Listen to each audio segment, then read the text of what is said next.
yelling into the mic too then. If I could have your attention, please. We're going to go ahead and get this meeting started.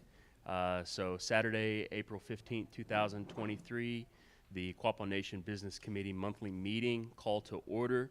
And if I could we have Michelle, would you be so kind to give the invocation?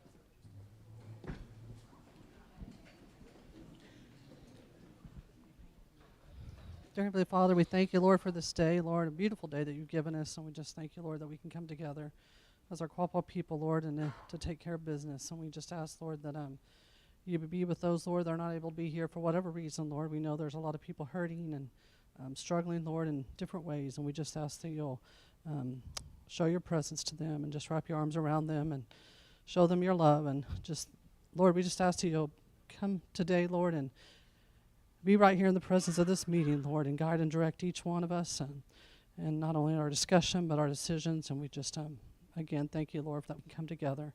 And in your name we pray. Amen. Amen. Thank you, Michelle. If we could have a roll call, Madam Secretary. Member Newton. Present. Secretary Treasurer Super not present. Chairman Byrd. Present. Vice Chair Bowden. Member Mercer. Quorum declared. Okay, we have a quorum. Reading, correction, and approval of minutes. I'll entertain a motion to approve. Motion to approve. We have a motion. Do we have a second? Second. Have a second. Any discussion on the matter? Hearing none. All those in favor signify by saying aye. Aye. All opposed?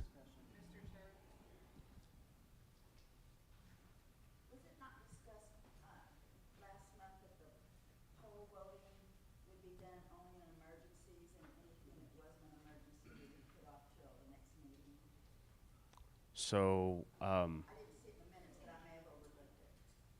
yeah, Weena, would you mind taking that? Yeah, the effective date, you are correct. Your memory is absolutely accurate.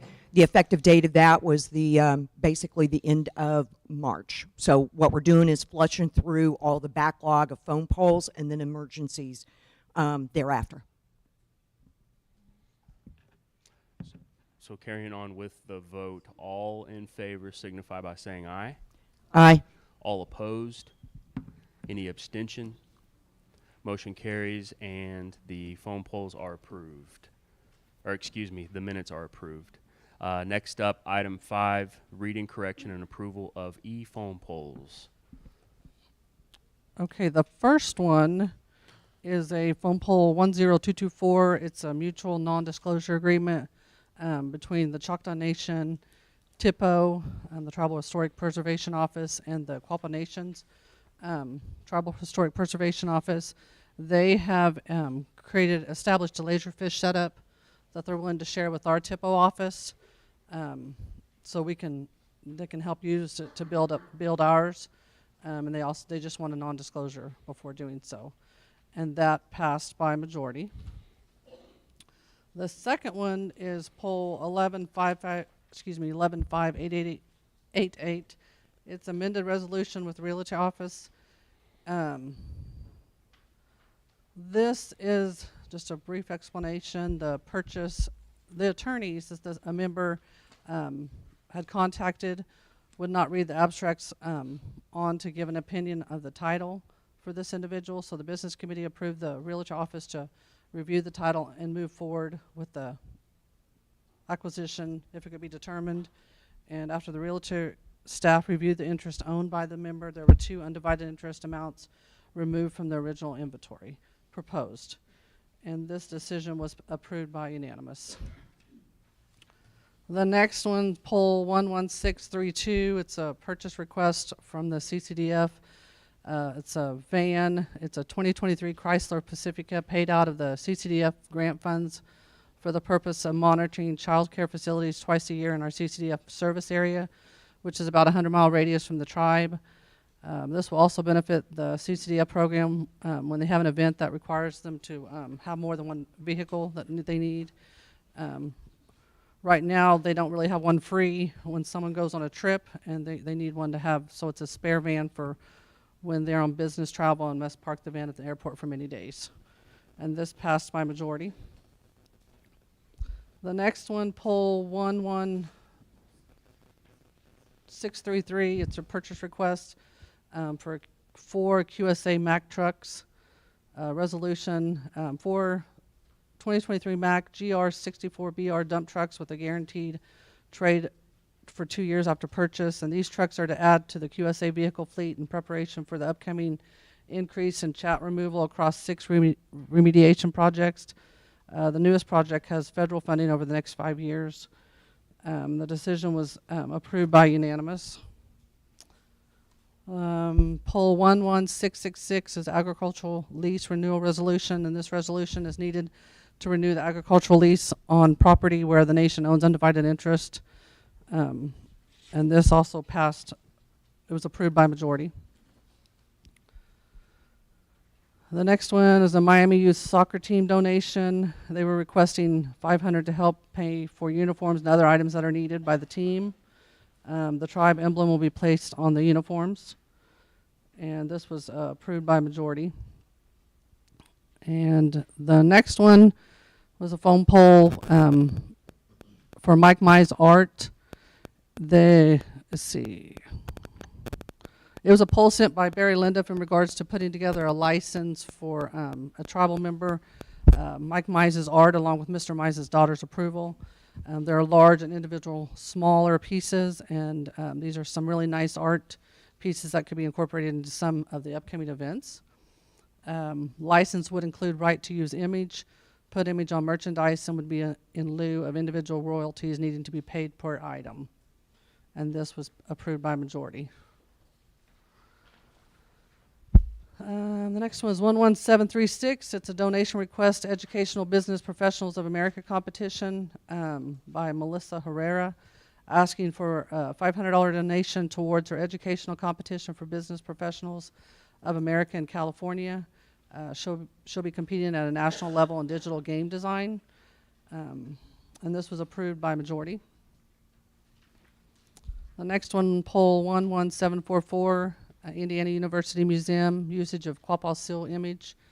The Indiana University Museum of Archaeology and Anthropology would like to use the Quapaw seal. They're wanting designs from each tribe that represents the tribe today. Their exhibit includes a tree which represents the deep roots and strong branches of descendant tribal nations affiliated with the Angel Mounds. The trunk will have designs from the site incorporated into it, and they would like to include modern designs on some of the leaves on the branches. And this was approved by majority as well. I'm not sure who's taking the next ones. I'll cover the next two together because they're highly similar. It's polls 11758 and 11759. This is to purchase a CAT 336 excavator as well as a D6T dozer. The point with these is they were originally rented. By purchasing from this particular vendor, we get credit for those rental prices, and the funding amount would be finalized once the poll was approved because the rent accrues daily. Both of those were approved by majority. Next phone poll pertains to the tile floor and administration building. That's 11760. So this is all part of bringing the building back up to working order, given the flood damage that occurred just before Christmas last year. The tile purchase was approved. The next one is 11762. This is the purchase of undivided restricted interest in 2 tracts. So that there's details on the actual tracts themselves, and the Quapaw Cattle Company is currently leasing one of those tracts and a portion of the other. So this helps that operation. That phone poll was approved. The next one is poll 11763. It's an environmental survey for 69A road widening resolution. So it's exclusively to grant personnel access to the Oklahoma DOT and their agents for conducting an environmental survey. It's not for construction, it's just so they can actually access the property and perform their work. That particular phone poll was approved. The next one is 11764, approval to begin construction on the DV tiny homes. This was a part of the remaining ARPA funds based on the survey from tribal members. So this one was to approve commencement of that actual project, the funding, ordering of those materials. So this is really good news. That phone poll was approved.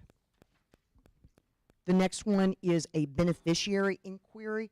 It's poll number 11770. Like a lot of us, many individuals were requested to have beneficiary forms on file that are notarized. There was a difficulty in finding the correct version. That one was resolved, and the phone poll was approved. The next one is 11771, a ranch house request for the Quapaw Cattle Company. It's very common to provide housing in that particular industry in order to not only hire but to retain the right kind of talented professionals. So we approved that to construct that on a particular tract that we already owned. Again, we already owned the land, so this was to approve the construction of that home, and it was unanimously approved. The next phone poll is 11780. It's an internal memo of understanding with Quapaw Nation and the Quapaw Counseling Services. So this is really between the courts and the counseling for probation and parole grant to provide those services based on the MOU for anger management classes, drug and alcohol assessments, and UAs. That phone poll was approved. Phone poll 11781 is judges' compensation. It was a reevaluation of 3 judges that we have with the Quapaw Nation Tribal Court, and that phone poll was unanimously approved.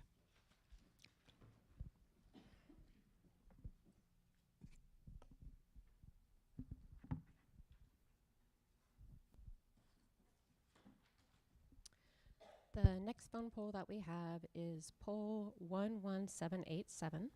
It is a purchase request for the QSA for a D49D truck loader to replace existing equipment for daily operations without loss of production. They currently have 3 truck loaders that are model year 2011, 2 of them, and 1 a 2015 unit that have high hours with 2 loaders needed engine rebuilds. They would like to trade them in to purchase 1 249D3 and 2 track loaders. This was approved unanimously. The next one we have is poll 11788. It's purchase request from QSA for a 289D3 track loader for 2 units.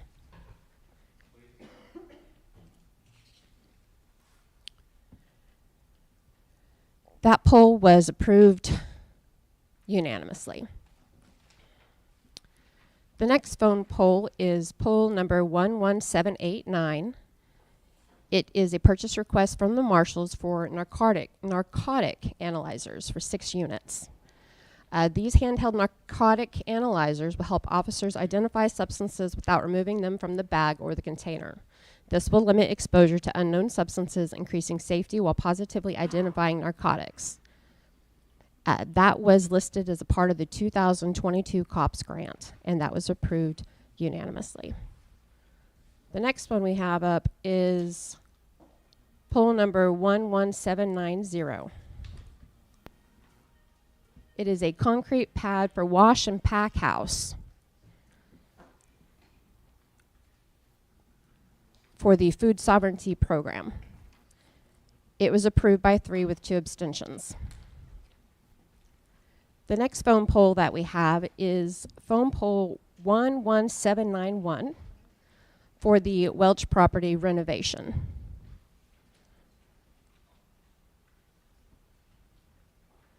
That phone poll was approved, 3 yes, 2 abstentions. The next phone poll is poll number 11792. It was a purchase of a 2023 Ford Explorer for Title VI. The vehicle would be used for administrative duties such as attending meetings at satellite locations as well as attending training out of state. In addition, the vehicle will be used to transport staff or clients to program functions as needed. This purchase will be made using the Title VI Caregiver Funds, which is a grant that must be used this fiscal year. That was approved unanimously.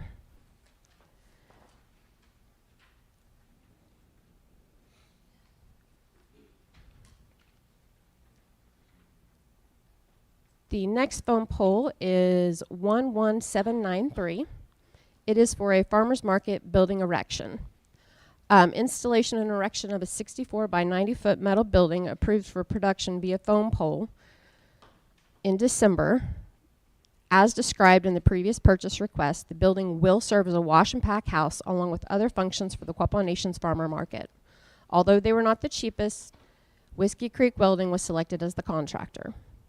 That approved with 3 yeses and 2 abstentions. The next foam pole was foam pole 11794. It is Double Up Oklahoma contract.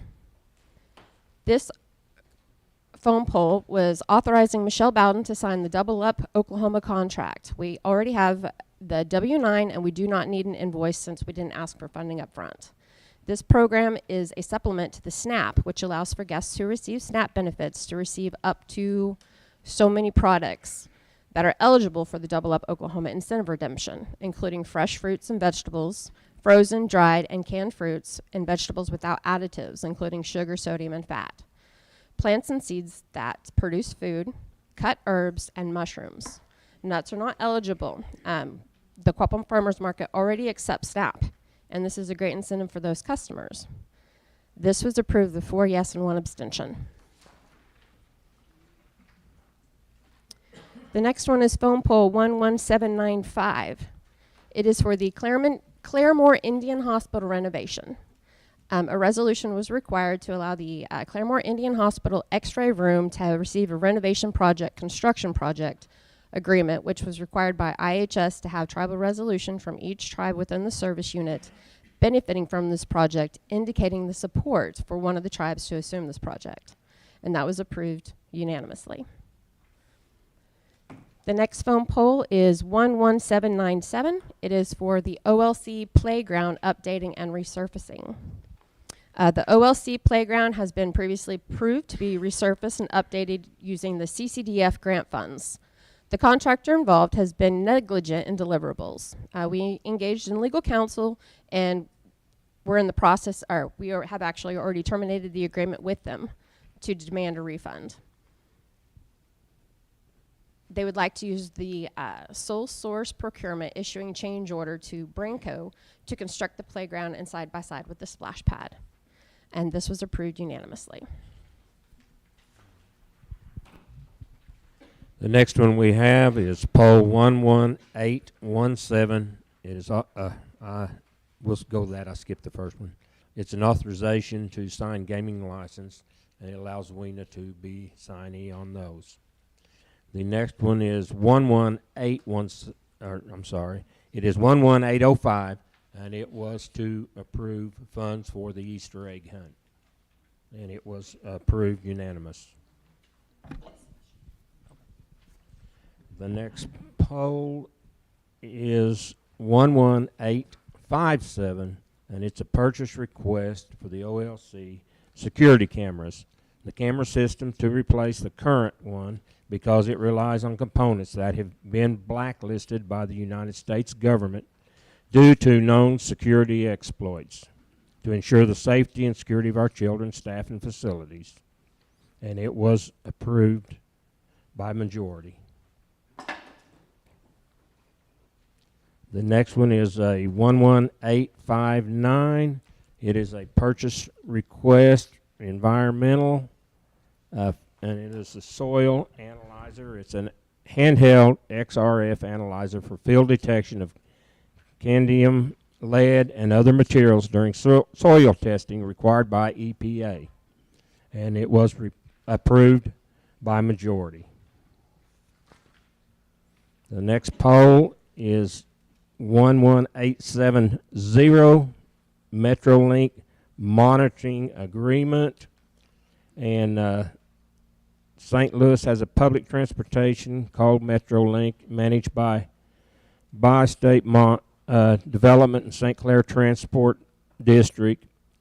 Will be responsible for the portion of the project that will be monitored. The project is a monitoring agreement, allows Quapaw Nation to participate in monitoring of the work. Osage Nation, Miami Nation will also be monitoring concurrently as well, so there's supposed to be at least 2 representatives present during this removal to make room for the transit, and it was approved by a majority. The next poll is Department of Energy, DOE. It is grid development amended. It is an amended resolution, and it was approved by a majority.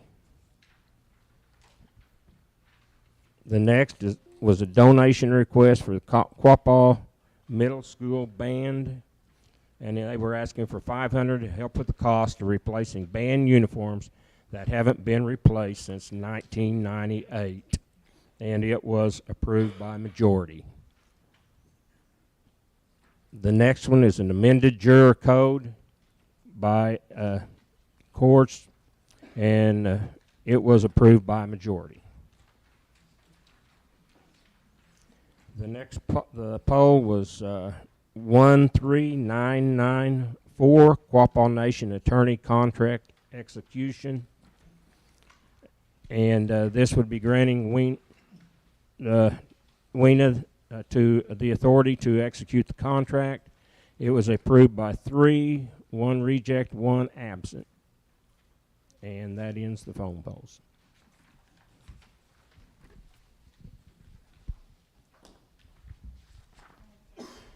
Okay, thank you. I'll entertain a motion to approve. We're in the vote. I had a question on the tiny houses. There is a blank for the amount of money will be used. Is that on purpose? Do you not have the funds yet, or? Can we wait till we get to the discussion? Can we wait till we get to the discussion on this? Thank you. I'll entertain a motion. Motion to approve. We have a motion to approve, and we have a second. Now we'll go into discussion. Could you re-ask your question, please? Yes, my question is, I noticed on the poll that had the tiny house, there was a blank space with the amount of money. Is that because we don't know yet, or we don't have the funds yet? Yeah, typically the money amounts are redacted on the publicly available data, but the amount was $500,000. And what's interesting about that one is we originally thought we were going to be able to build 5 tiny homes. The way the plans came together, and I think everybody's pretty pleased about it, is it's actually resulting in 6 emergency dwellings for domestic violence victims, plus an on-site office for the domestic violence team. So I think it's actually, the plans are coming together very nicely and actually providing greater capabilities to the community than we originally expected. Any other discussion?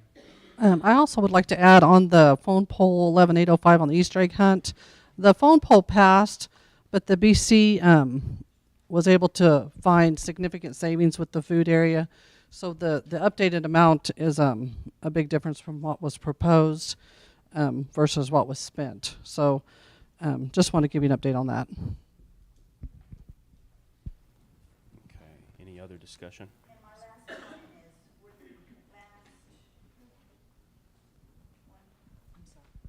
last, the last 4 resolutions, phone polls, were those emergencies?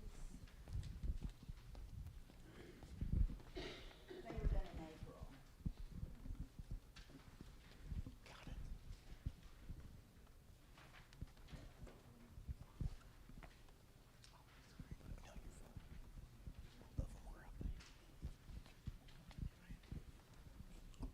They were not emergencies. Those phone polls were commenced and executed in the month of March, even though the certifications took place after the beginning of the month.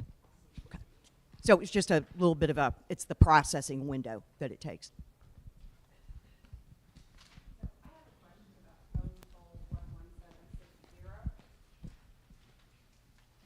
I have a question about phone poll 11760 and the replacing the tile in the admin building. Are we using the same company who we consistently have issues with mold, where everything they've done, we end up with mold issues? Is this the same company? And if so, why? Because then we turn around and we're going to end up spending more money with them to repair what they've already done shoddy work on. There are really two different issues. This is to actually acquire the tile that's required to repair and replace the flooring. But I think the spirit of your question really has to do with the additional damage that was detected while the renovations were taking place and remediated. So, as far as the vendors are concerned, I share your same concern. Matter of fact, I asked some of the same questions. Why does this keep happening? How could we have been in that building for a couple months before we even knew about it? But it was because it was inside the walls that it was not detected. That's the best answer I have. I think that my biggest concern is if we keep using the same vendor who continues to provide shoddy work, they are in turn creating more income from us because apparently we consistently use the same company to repair their shoddy. So they're just continuing to get more money from us for their shoddy work. Regardless of whether they're the lowest vendor or not, why do we keep wasting money in that sense? That's just my opinion. No, you're right. We ought not to be incentivizing people for wasting our money. Exactly. Thank you. No, I'm with you. I'm with you. And that's the reason that we're being so adamant about, we do know, and Larry's been on top of this in making sure that so many of in this particular case, it was because of the way the overhang is connected to the building. That's the best understanding that I can, explain. But a lot of the issues have to do with the foundations and the lack of drainage around the base of the buildings. And we'll be, hearing more about those endeavors in the coming weeks because it's going to be addressed in every single building we've got. We're off the topic of phone poles. My apologies. I know we're off the topic, but shouldn't the builder at that point say, hey, I just think we're continuing to reward a bad construction company. I was just going to add one comment on the admin building. The issue was where the walkway covering tied in to the admin building, and it had a leak around there which drained in and caused a soft spot in the plywood, which created mold right up in that area right there. It had not spread any further, but it was due to the tie-in on the roof, which I'll just leave it at that. I appreciate your patience, and I know we're off topic. I just have one more thing to say, and then I promise I will try to be quiet. Is that, and this is a snarky comment, and it, just so you know, it's snarky. So is that the response to everything that this shoddy construction company is? There's an overhang that causes a leak, and I know it's not any, but it's frustrating to watch us continually put our employees and our children at harm due to this mold. And I just think it's a big issue that we really need to address. I'll try to behave. Thank you. Thank you for your comment. Any other discussion? Okay, we'll move to a vote. I got a question. By saying aye. All opposed? Any abstentions? There's no mic. Motion carries and the phone polls are approved. Hey, we had a question back there. Yes, I have sir. a question regarding the topic that. I had a question regarding the topic that Virginia Mouse was addressing. As far as the subcontractor, QSA used to have a code inspector that worked for the tribe on every build, every small remodel. He would come in and identify specific issues and mitigate potential problems. I don't know why QSA or the tribe isn't no longer utilizing an individual with that specific skill set, but if we're repeat customers to these guys who are, that's ultimately that reflects on the business committee and their decision making. So I think we should take a closer look at that as a tribe and as you guys are elected officials making these decisions, ultimately this falls on your shoulders. I think you're right, Ben. Having that inspector is pretty vital, and it's something that's very apparent to us. Can't really say what happened or why it happened, but it's certainly something we're going to be looking into, the business committee, in the future. So thank you. Next up on the agenda, item 6 is the treasurer's report. We have a motion to approve. Second. And a second. Any discussion? Hearing none, all those in favor signify by saying aye. Aye. All opposed? Any abstentions? Motion carries and the treasurer's report is approved. Next up, approval, disapproval of directors and subcommittees reports submitted. We have a motion to approve and a second. Any discussion? One discussion point is I would like to put in the record the necessity for all of the subcommittee reports to provide a written report on a monthly basis. Good. Any other discussion?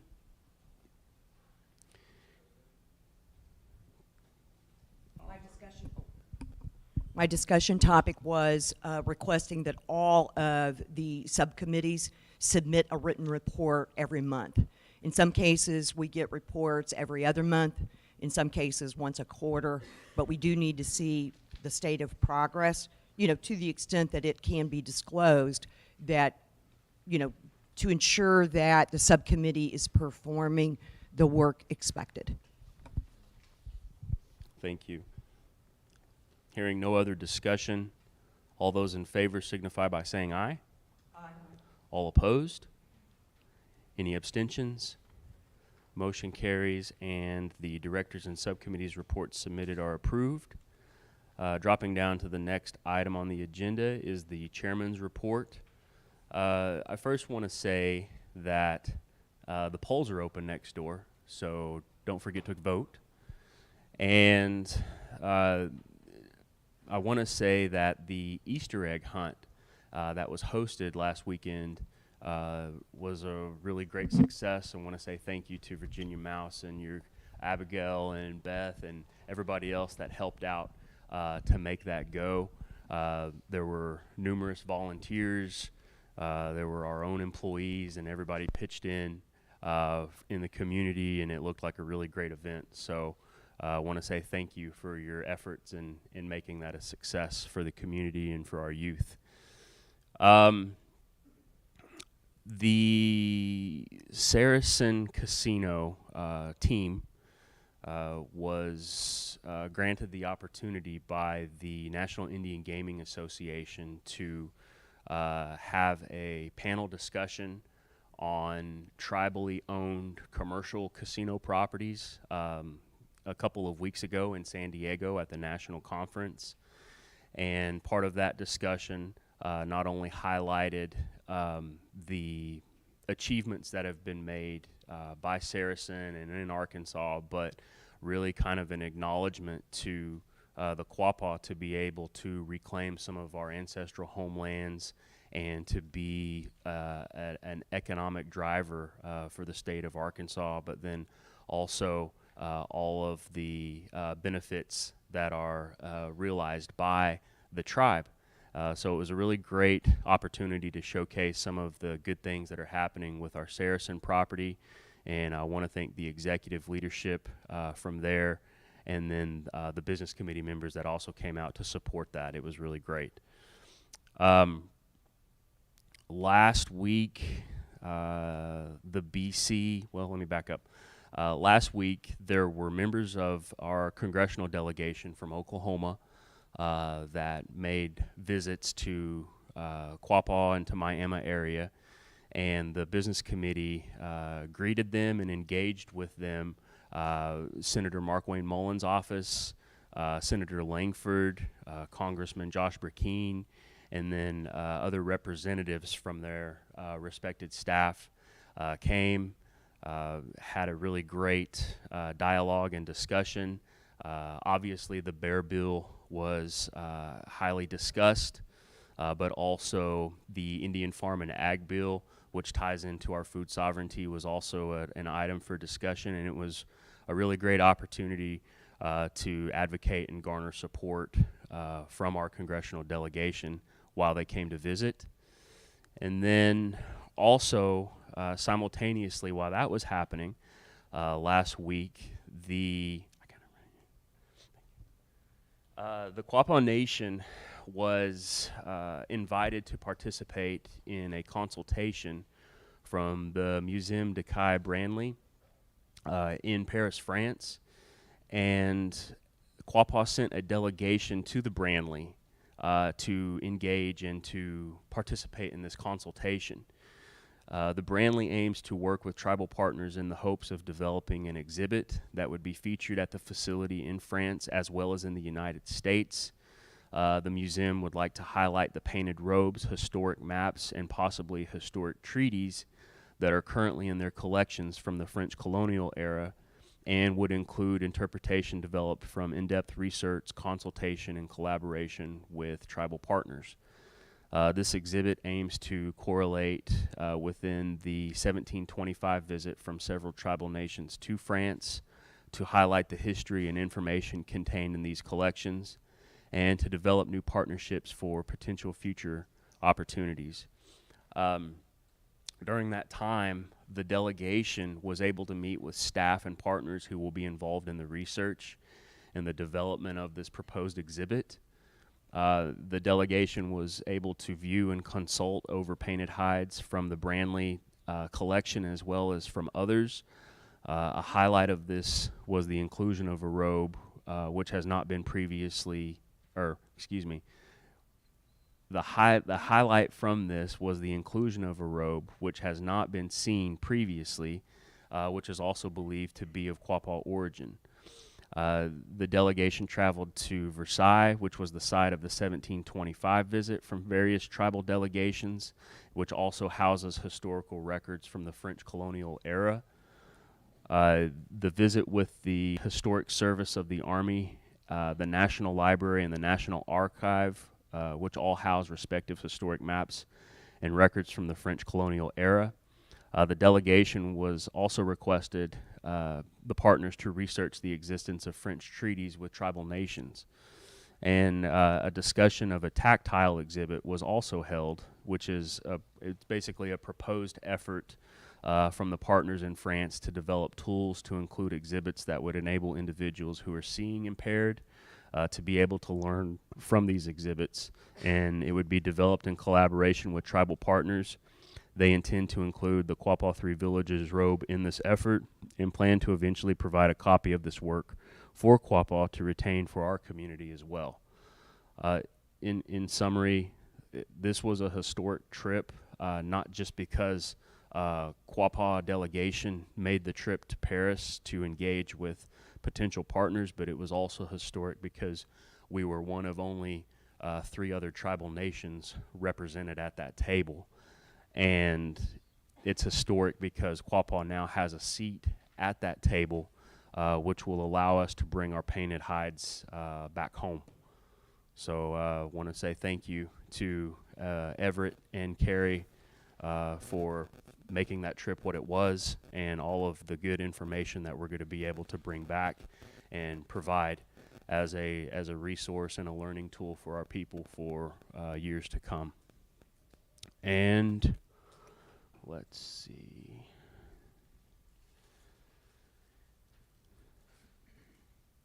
Okay.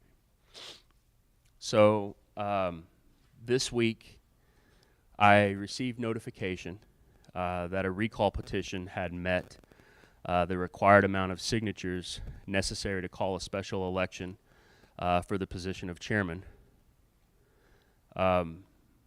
which begs the question, who will lead when I am gone? Who will step up? Who has the capacity to represent after me? Somebody must. It can't always be me. I hope whoever the next chairman is, we actually give them the support they deserve, the necessary resources to execute their duties, and we pay them what they're worth. I hope they receive everything I did not. Give them an assistant to help with their tremendously hectic schedule, Give them a fully functioning business committee. Let them lead. Let them do what's necessary to progress the Quapaw people. For my entire time in office, my character, integrity, and morals have been questioned. I've received death threats, and many friends have become foes. Instead of giving in, I chose to double down and be the leader that was needed during a time of much unrest. And throughout my time as chairman, I have made good decisions and some not so good decisions. But right or wrong, I own all of them. There has been so much change during my time. We have experienced record growth and record profits. The Quapaw Nation is in the best position it's ever been in, far better financially than before my time. But with more money comes more problems.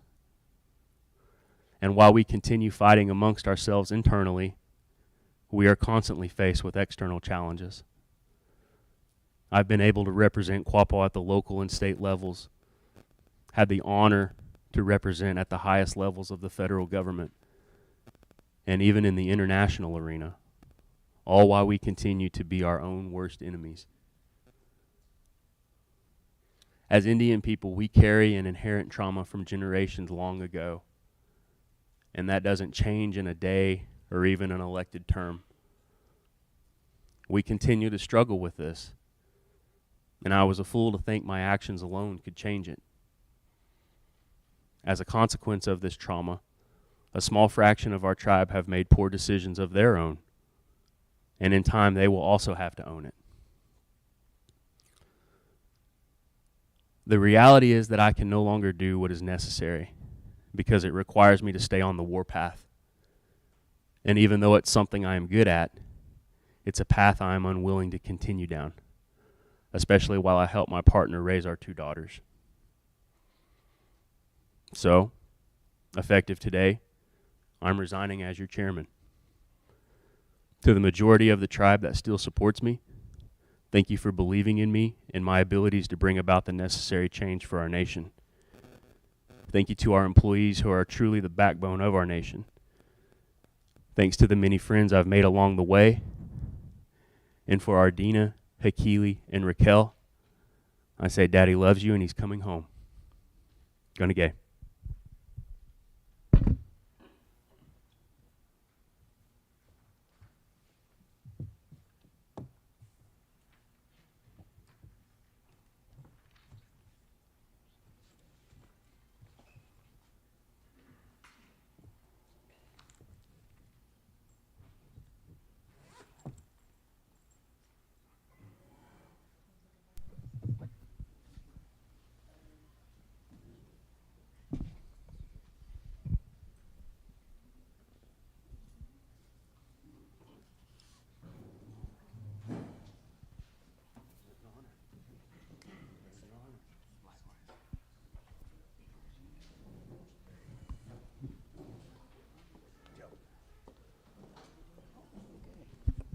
I want to make a motion for a 5-minute recess. Seconded by Michelle. We will return in 5 minutes. Yeah.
If I may have your attention, we are going to go ahead and call the meeting back into order. Point of order. May we please? Point of order.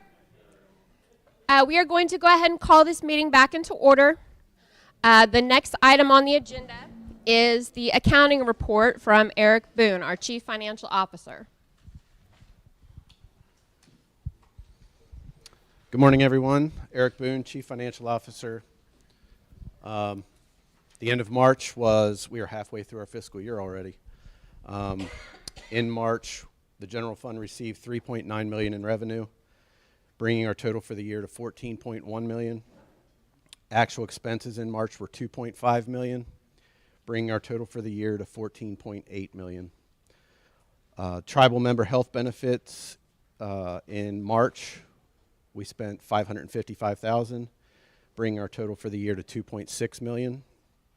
Our social services benefits in March were $395,000, bringing our total for the year to $1.66 million.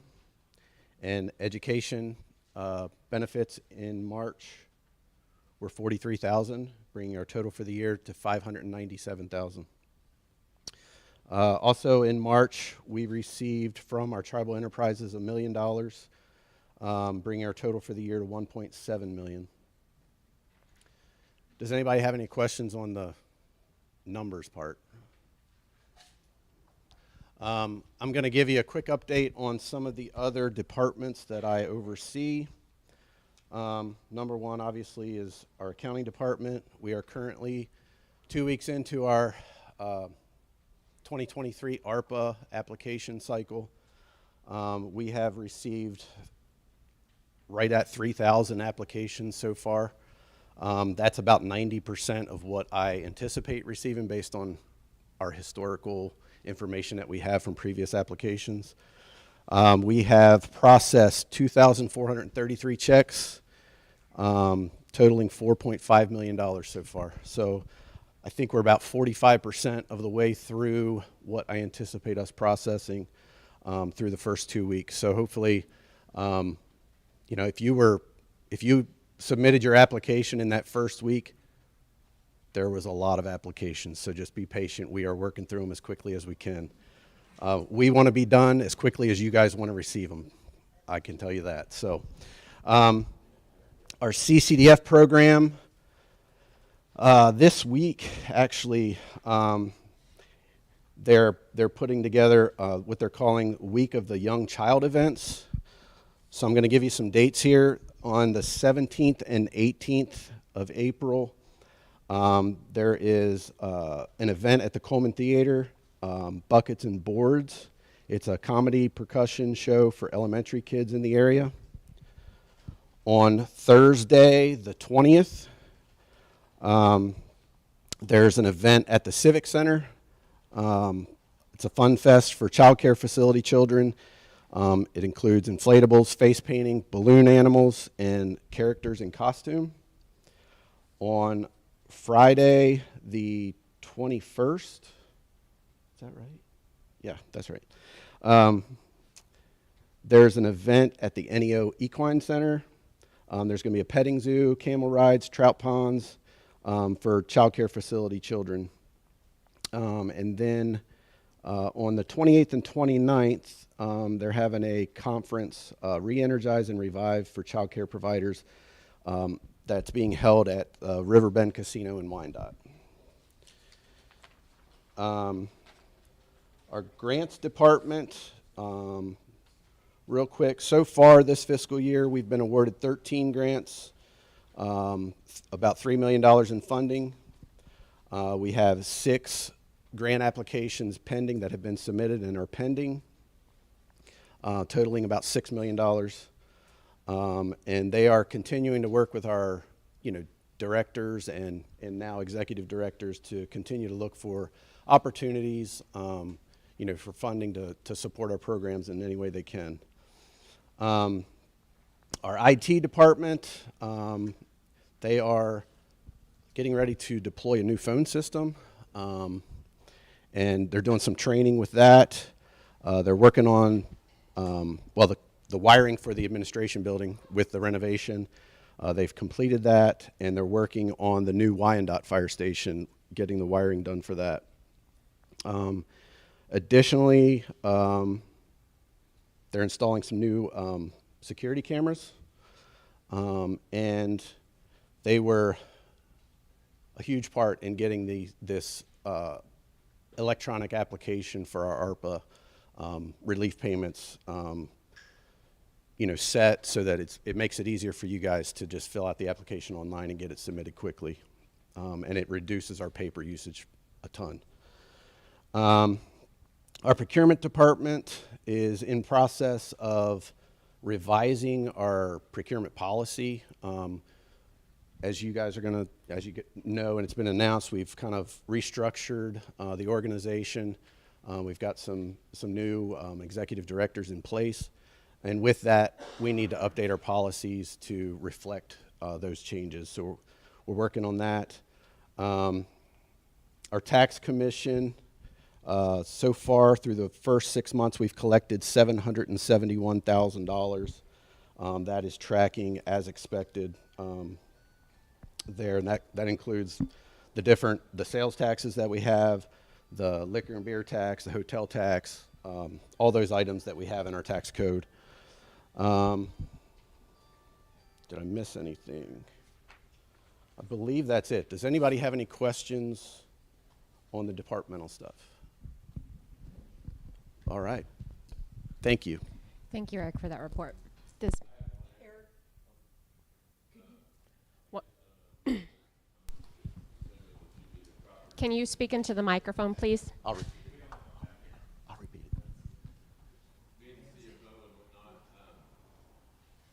What was the rough figures, 4 years, let's say from 2014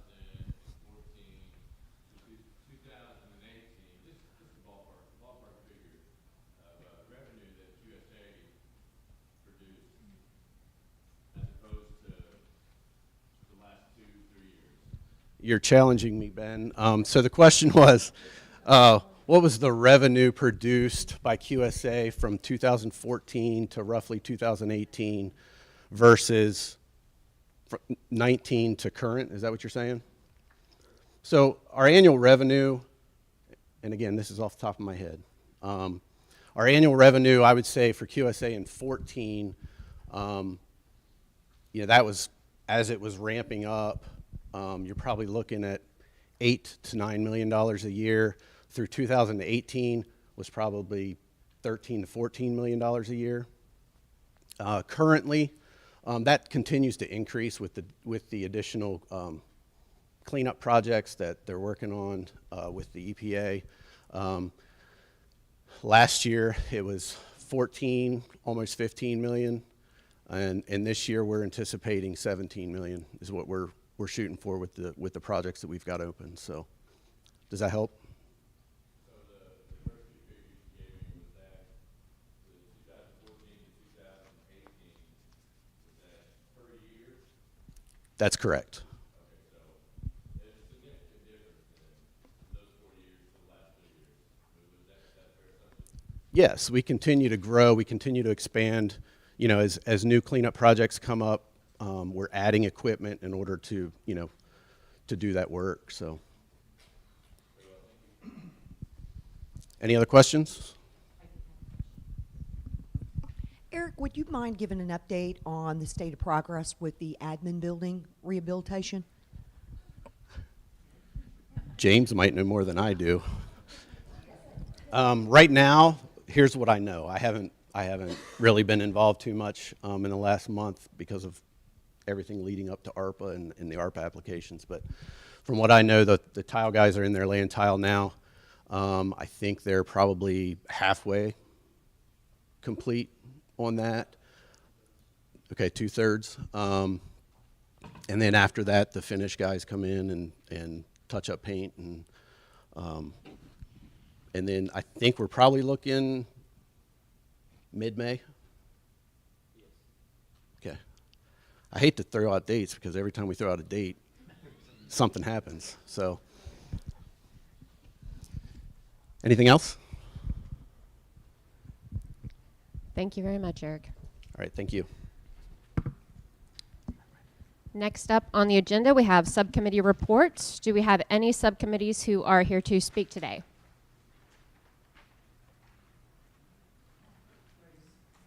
Grace. We're going to get you a microphone, Grace.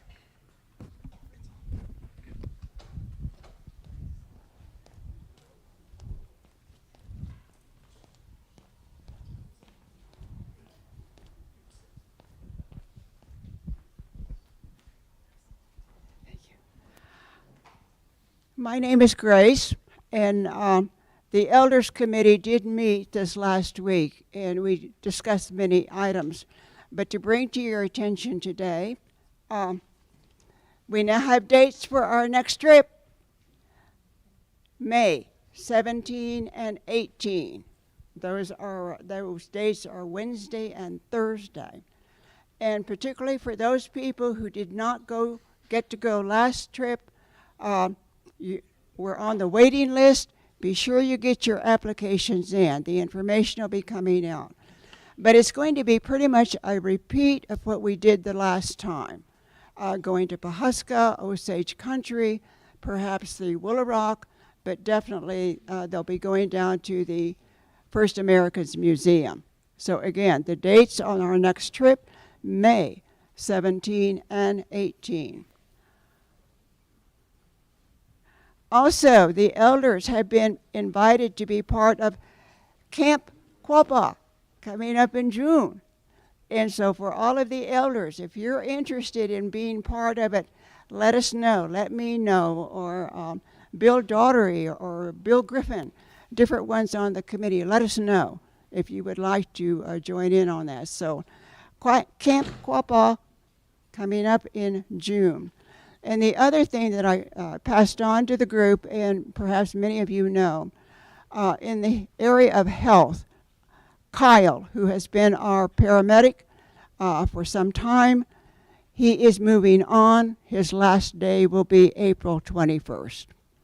So, but we do have Dwayne, who is our CHR. So, that's all I have from us. Gonna go. Thank you, Ms. Good Eagle. I'm going to hand the mic over to Ms. Wena Superdon. To complement what Ms. Grace just said, we've got a couple of pieces of information available here in the room today for the May 17-18 Elders trip. A complete description is available. Brent has copies of those, and Debbie Ray actually has the applications here. So if anybody would like to pick those up today, those are available. Thank you, Madam Secretary. And thank you, Grace, for that report. That's very exciting. Do we have any other subcommittees here to report? We have Roman from the Constitution Committee over Zoom. Okay, we have Roman from the Constitution Committee over Zoom. Go ahead, Roman. Good morning, Madam Vice Chair. Thank you. For the Constitution Committee, we'd like to let everybody know that we're going to be having a public in-person open meeting on April 24th. We're going to begin at 6 o'clock with a potluck, and we're going to get the meeting started about 6:30, and we'd like to have that wrapped up about 8:30.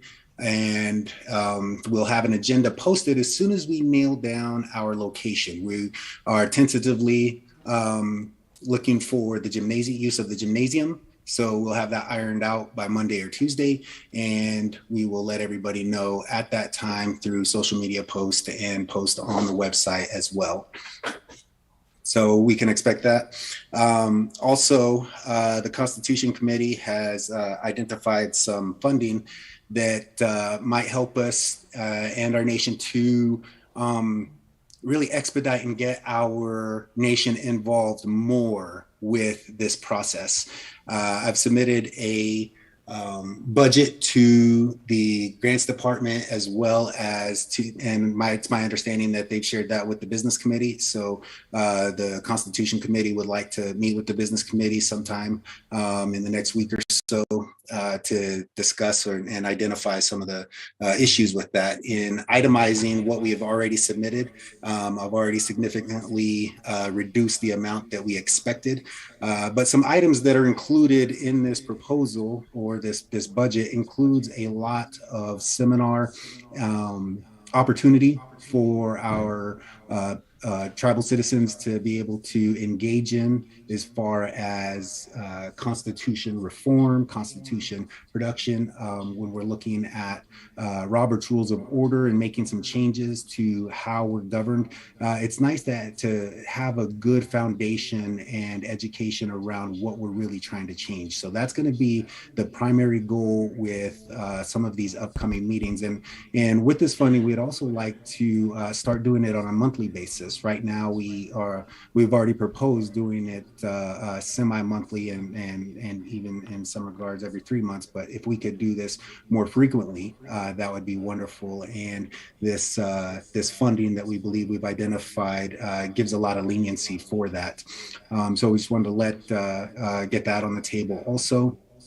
And if there's anything else or any questions, please feel free to let us know. And that's all I have for now. Are there any questions for Roman from the Constitution Committee? April 24th is going to be the first open meeting potluck, and the details will be given soon. 24th.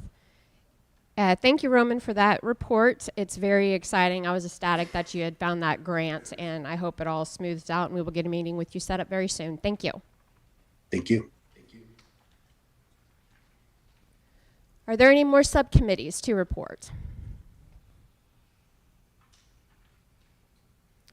Okay, we will move on with the agenda. The next on the agenda is Executive Director reports, and our first director is Trenton Stand, Executive Director of Resource Management.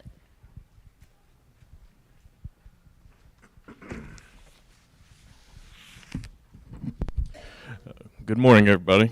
So as Callie said, I'm Trenton Stand. I've been here in the Realty Department since 2009, been the director there since 2012. Started the executive director position April 3rd. So it's been kind of a whirlwind past couple of weeks, lots of meetings, sat down with directors, and just trying to look at ways for new set of eyes to, be more efficient in areas. But the resource management division covers environmental, food sovereignty, forestry, QSA, Michael Young's side over in the mechanics with the fleet stuff, processing plant, Quapaw Cattle Company, realty office, and fencing. So there's a few things there. So I got through all my sit-down meetings with directors and individuals reporting directly to me from within that division Wednesday this past week. So really up to this point, I've been doing a lot of data collection, being in on the mandatory meetings, offering some advice where I can. As the business committee had spoke to, we had some congressmen here this week, so some of our departments helped facilitate some tours and discussions to kind of highlight some of the things in our areas. Let's see. We also, the environmental department, we had a meeting with the Army Corps of Engineers, their Civil Works division. Basically, that was just to discuss how we can plan and use their resources to help restoration in like riparian areas within Tar Creek. That went very well. We found some ways maybe to utilize some funds they have available for planning in the future. The dumpsters have been shut down over in Pitcher. They're back open. Craig asked me to relay to anybody that may know of anybody. He's been having problems with tires in Pitcher. If you can, or if anybody needs to get rid of them, put them by the dumpster. He'll communicate with county and get a way to get some of them hauled off. Food sovereignty, the farmers market is starting back in May, first and third Fridays. So I think the first Friday is May 5th. So that'll be back open from 10 to 2 p.m. They broke ground on the Wash and Pack House, get my directions, right across the road here on the former Welch property. They got a lot of things going on over there. I'm still trying to get my head all wrapped around of everything that department has going. They're looking, let's see, they've planted what they could up to this point. So potatoes, garlic, lettuce mix, you can see from the road, some of that stuff out there. They're working towards getting the greenhouses and some of the high tunnels moved back from downstream, so planning, coordinating all that. There's been a remediation of the Welch house, or restoration, stuff done to it. It needed some improvements inside. So we've been communicating with facilities a lot, making sure that everybody's getting on the same page of the work going on that site.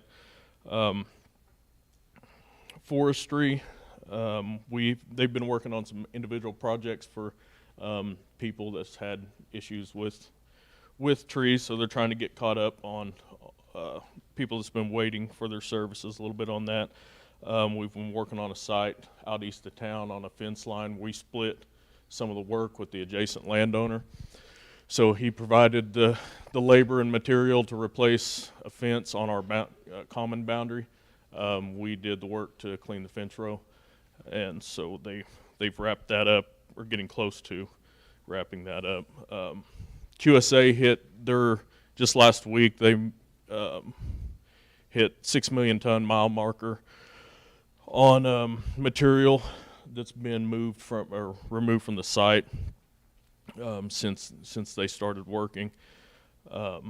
We had a meeting with Randy Jackson's bunch to discuss implementations of an MOU for times of disaster. So if we have a tornado locally, creating a form for local governments to be able to sign or to request our services. Hey, we need, for emergency response vehicles, we need to have these roads cleared, but basically something that they can sign acknowledging that, we're not responsible for anything to protect us in their time of need. So that's started in the discussion phases of that. We had scheduled a meeting for Maria to go sit down. I was shown a system for Hall and the type of work QSA does in Pitcher that basically monitors. You can see all your sites live at auto real-time updates, weigh tickets, tracking how much activity is this loader doing, so you can see all that live. So I set up a meeting for her to sit down to get her input on that system. She liked it, so we'll be moving to contact the company and see, try to get some demos and look into it a little further. But I set up a meeting with the company that already had it to kind of show her all the bells and whistles. And so through kind of that same line of thought, I kind of did the same thing with Michael Young. We sat down, he showed me kind of all the things that he does. We're looking to try to get with IT and be more efficient just on the amount of work that they do. Right now we have a couple different fleet tracking programs instead of one that is busted out into Marshall's administration side, fire and EMS. They're kind of their standalone, so it's kind of a headache for people maintaining services, updating basically 4 programs. So we're looking at how we can be more efficient in some of these areas. The processing plant, had been over there. They're close on getting. I was optimistic, or I am optimistic on hearing some of the work that Wade has going on.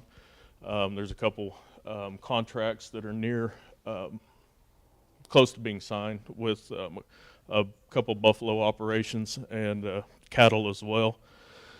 We've been meeting out there with Mr. Dawson and facilities, kind of planning some site work and updates that need to take place. I've been around to the Quapaw cattle companies, all their sites. We're trying to work out with food sovereignty, the logistics of a meat disbursement or food disbursement between food sovereignty and the Quapaw Cattle Company that looks to take place towards the fall. We had a survey monkey up a week or two ago. So we're trying to work through all those dynamics of how we're going to make that work. But right now we're looking at kind of a quarterly disbursement of meat and then vegetable projects, because it's going to start in the fall, so they'll have some vegetables and things to add with it. That looks to kind of get our feet wet, see where we're going to be at on participants, numbers, and how we can make that benefit Quapaw tribal members. Realty, we have some good things happening. I hope that in May, it's looking like the Bureau is ramping up for some Feed to Trust training. They have some proposed regulations right now that was posted in the Federal Register that amends the Feed to Trust regulations, adds to. Basically, it takes the intent of the IRA in the 30s to try to repair the General Allotment Act's damages to make Feed to Trust a little more streamlined and easier. Kind of the high points of those proposed changes is a timeline for Feed to Trust acquisitions. Up to this point, they hadn't had one. So they're looking at 180 days, which coincides with the shelf life of your environmental requirements for Feed to Trust, which is 180 days. Before we had to fight with them that I said, I'll give you phase one at the beginning and I'll update it at the end, but every time you lapse 180 days, I'm not updating that, spending tribal money. So local agency was on board, but each BIA agency was kind of their own, had different kind of policies on that. So that's kind of some high hopes with that being done, because it is to be looked at as on-reservation acquisitions going forward are supposed to be seen as approved when they're submitted, and not how can we not approve it. So there were some good things looking to be changed in that area that we're hopeful for. We've been moving on acquiring a fee estate. It's undivided interest, multiple allotments, and we kind of have two of those working. Another one's been submitted to the business committee for review. The benefit of those, that'll help with Quapaw Cattle Company, help with ag payments on some of them. They all would then, where there's restricted or trust interest, they would qualify for mandatory Feed to Trust acquisitions. So that takes out the environmental and the discretion, the Bureau, they would have to take it into trust on those sites that qualify. So those are kind of the big highlights of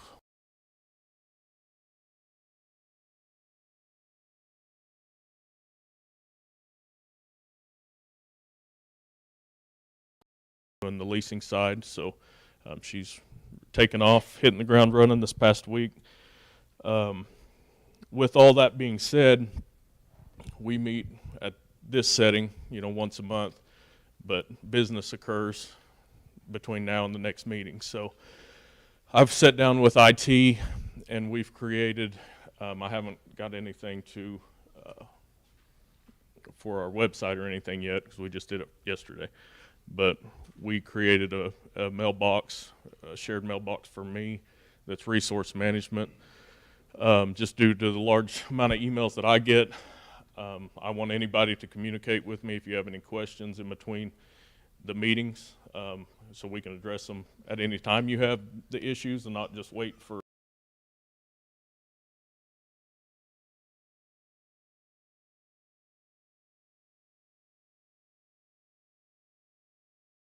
you don't know who you need to talk to, whether it's forestry, food sovereignty, or if it's realty or the cattle company.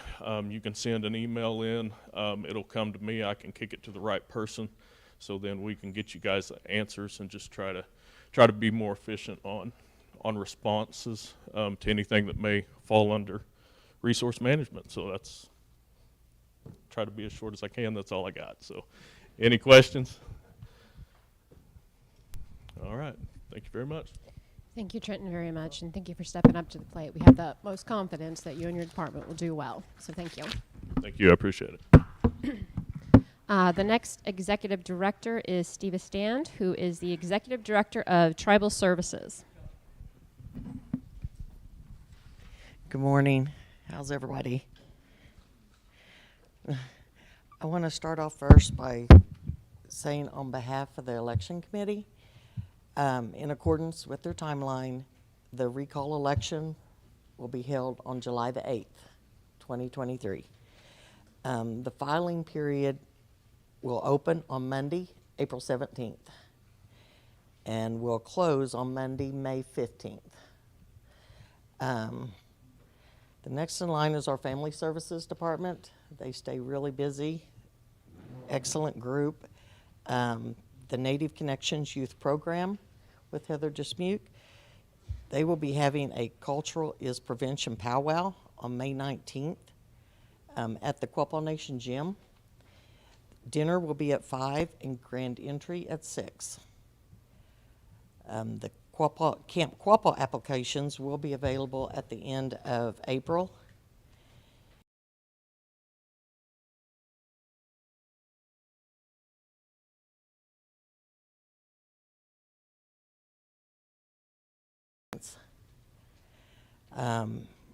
Heather has also been working really hard on MOUs. She's got 6 completed and has more coming. Her program is, she's really ramping up her program. And she's an excellent asset. On the ICW side, they attended the NICWA conference. And with regarding the ICW Supreme Court ruling, the ruling is supposed to be issued in June. The brief is available on the Supreme Court website for anyone who would like to review that. No questions have been asked by this Supreme Court so far, which is being taken as a good sign for ICW. On the DV side, they've started the construction of the DV tiny homes, which has been Linda's project, and she's done an excellent job bringing that to fruition so that it is started and rolling. On the higher education side, they're putting on their 2nd annual graduation banquet at Downstream. It will be on Saturday, June 10th. Any Quapaw tribal member graduating from high school, college, or post-secondary technical or vocational school between July 1st, 2022 and June 30th, 2023 may attend. Please RSVP by May 13th. The Learning Center has actually got ProCare Connect up and going. This allows for immediate communication with families, so they can actually see what's going on during the day with their children and interact, and it has been a very positive thing. They also would like to have tribal elders come and read and teach the Quapaw history and culture to the children.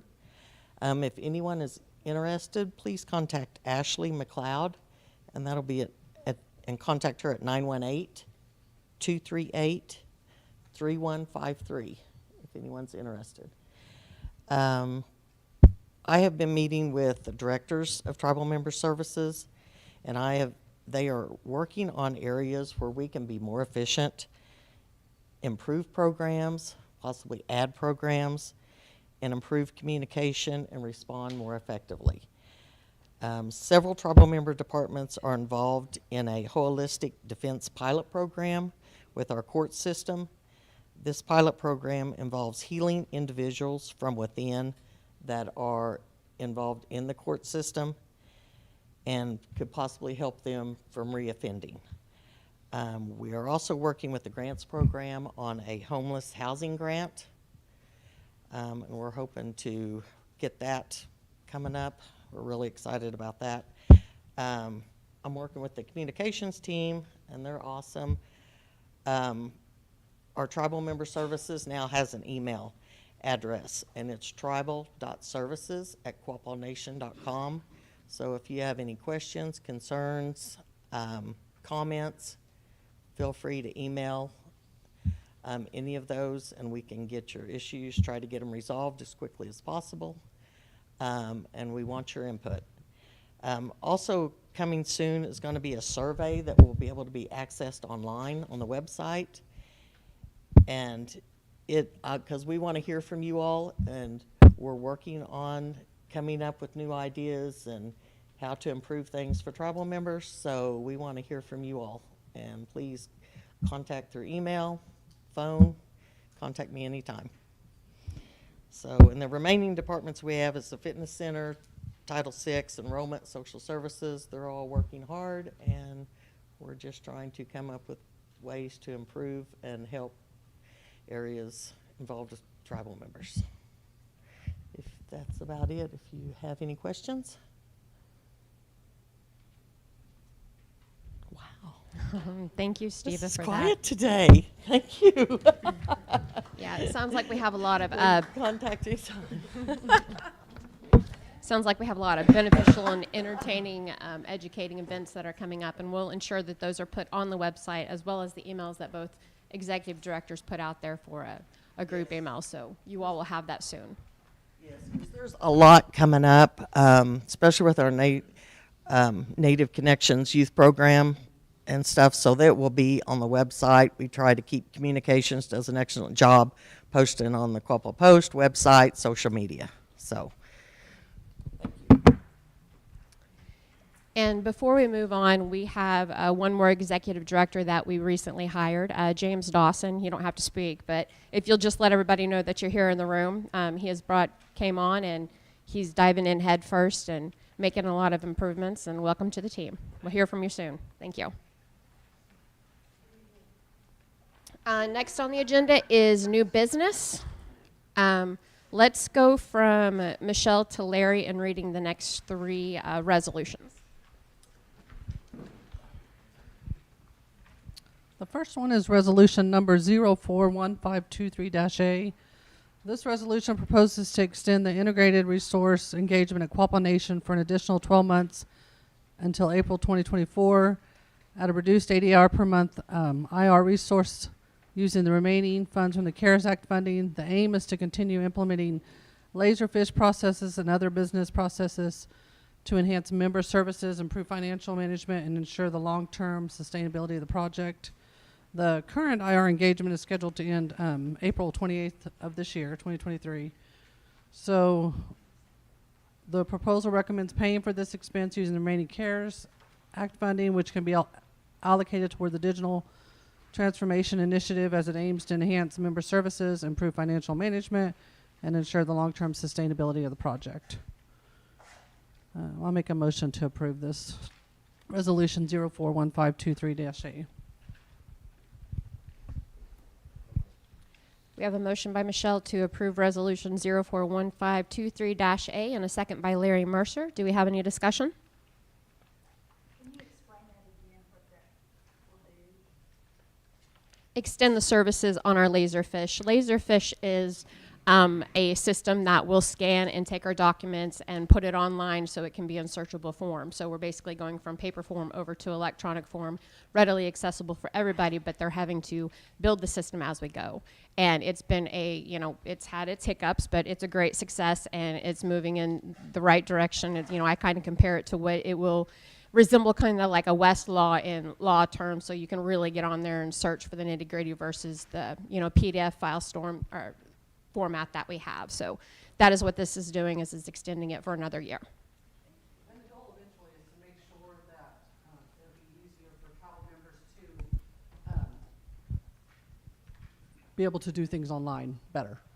So access to see your, maybe balances and go online and take care of paperwork. And just to further give you a little bit more, the directors use it as well as a way to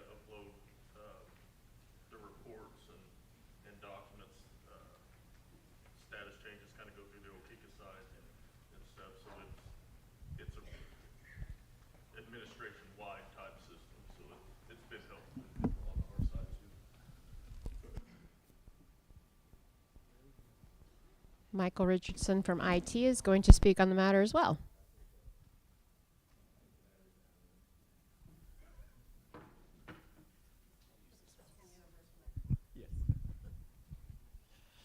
Hi, my name's Michael Richardson. I'm the CIO for the IT department. Laserfish, the best example, that's what you used to fill out your opera application.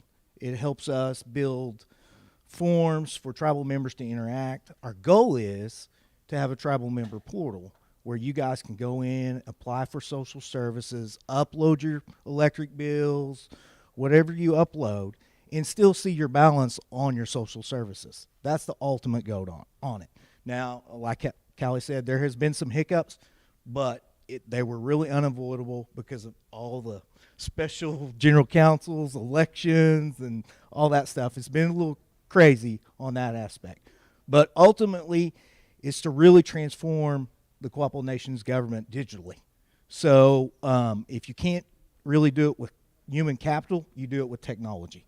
So that's what we're trying to do for Quapaw Nation.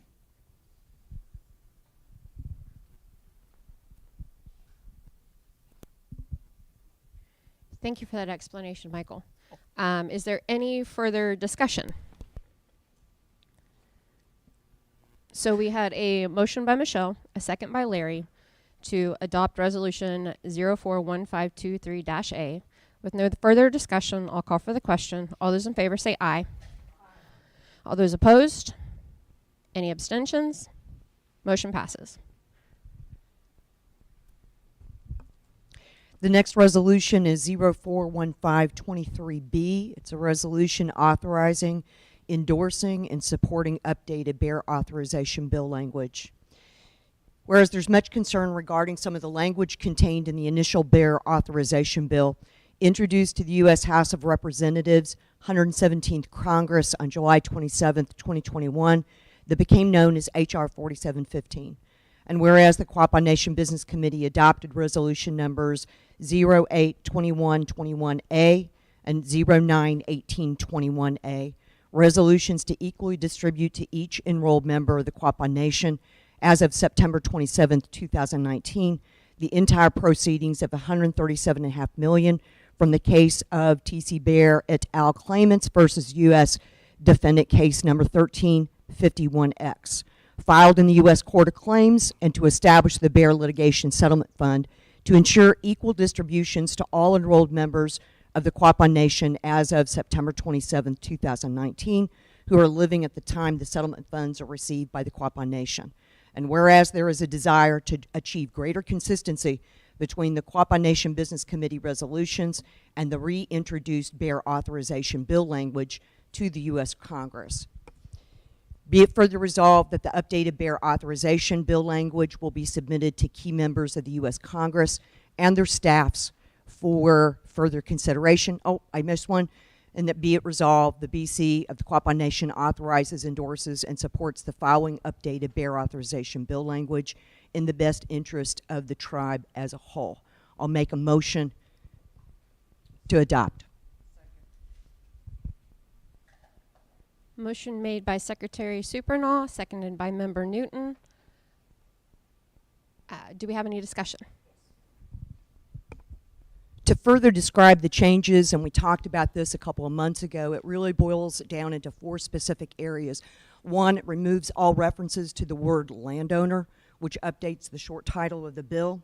2nd, it defines certain members to be those who were enrolled 9/27/2019.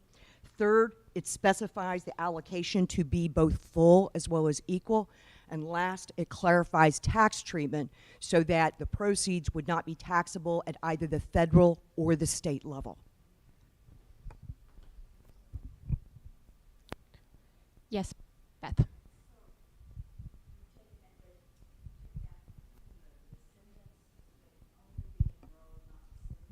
Still living at the time of the distribution. You are correct. Do we have any further questions?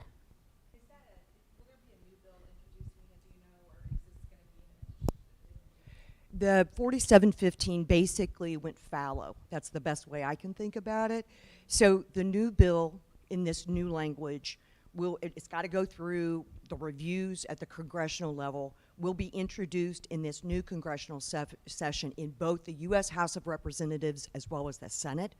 We have great sponsorship on the Senate side. Mark Wayne Mullen, again, since he's on the Senate and no longer on the House, he will be the primary sponsor, and we will also have a number of co-sponsors in multiple states.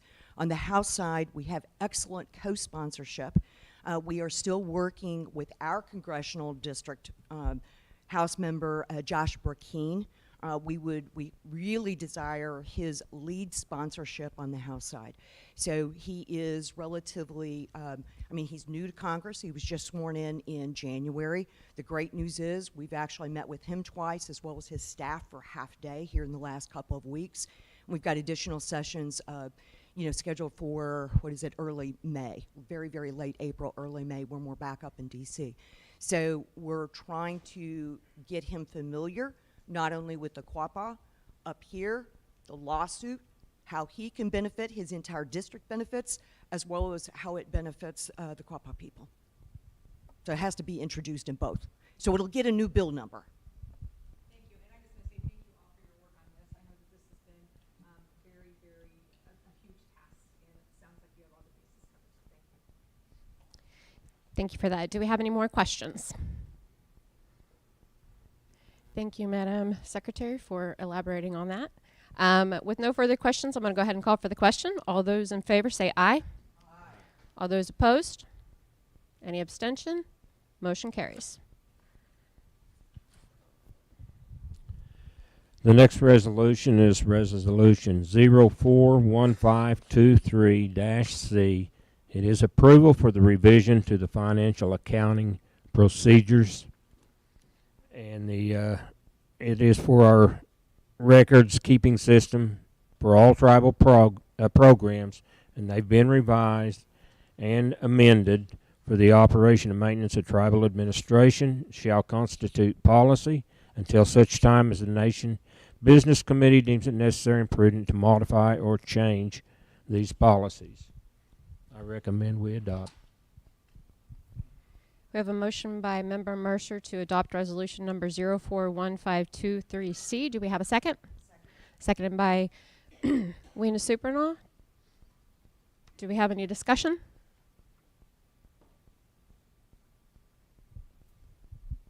Just to clarify, most of these changes are primarily driven due to changes in the organization. So as the executive directors are, most, not all, are present, it's now time to alter the workflow, the approval process, so that we omit the reference to a tribal administrator and make it conform to our current organizational structure. Thank you, Secretary.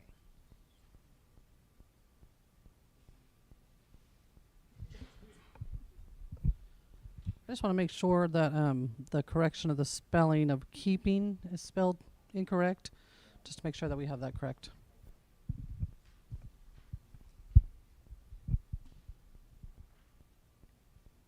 Okay, so no further discussion. We'll go ahead and call for the question. All those in favor say aye. All those opposed? Any abstentions? Motion carries. Next on the agenda, we have donations. Member Newton, will you please take the first three?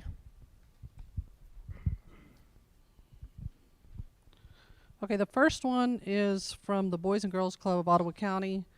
Let's see here. They are asking for sponsorship picture. Nope, sorry. Got all kinds of stuff going here. I'm sorry. This is where the Boys and Girls Club are uniquely positioned to make a significant difference. They have access to youth who need and use the program that will help youth develop positive outcomes and achieve great futures. In the past, the tribe has sponsored $1,000. They have different sponsorship levels for field trips that they've given us on their flyer, their letter. They usually help around 250 youth between the ages of 5 through 18 through their summer program.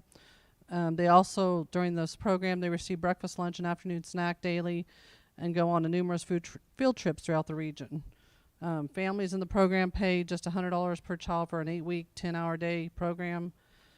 So in order to keep the registration fees affordable for their families, they rely on the community support from businesses for their field trips.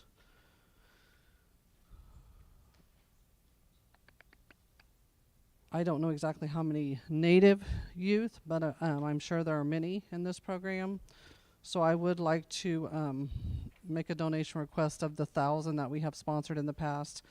That first one is one of the field trips is a SOAR trampoline park where 100 kids, that is 1,000, it pays for 100 kids, bus rental, supervision, and sock rental for this program, for this field trip.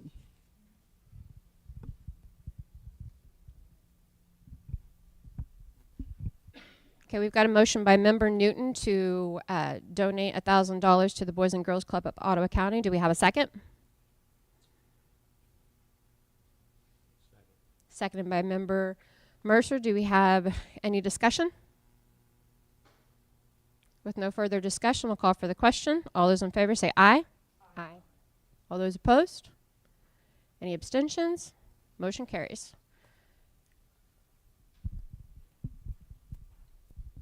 This next one is a donation request that's by College Heights Christian Church. And after reading this, I'd like to make a motion to table this request due to the fact that I'm not certain if they are requesting $350 cash on our donation request. That's what that is saying on the amount requested. But on their donation request form, it says 350 quarter-pound hamburger patties. They're having a spring fling for their middle and high school students and their teachers. So until we get that for certain on which one they would like, I would like to double check that and we can get back with that.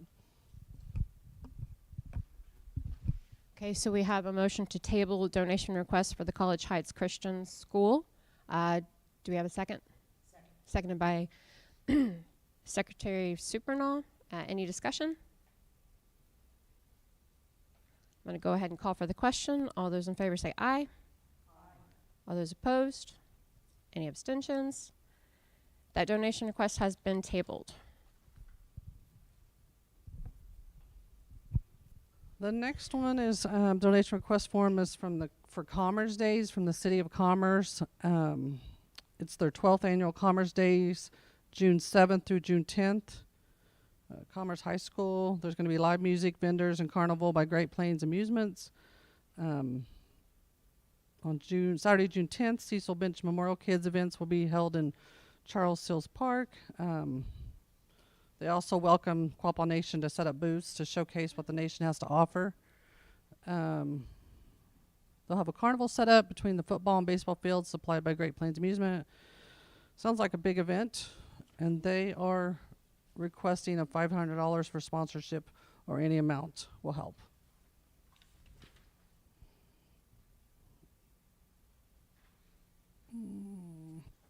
I think I covered all of it. So I would like to make a motion for a $500 donation for this event. Motion by Member Newton for $500 donation to the Commerce Days. Do we have a second? Seconded by Secretary Supernall. Do we have any discussion?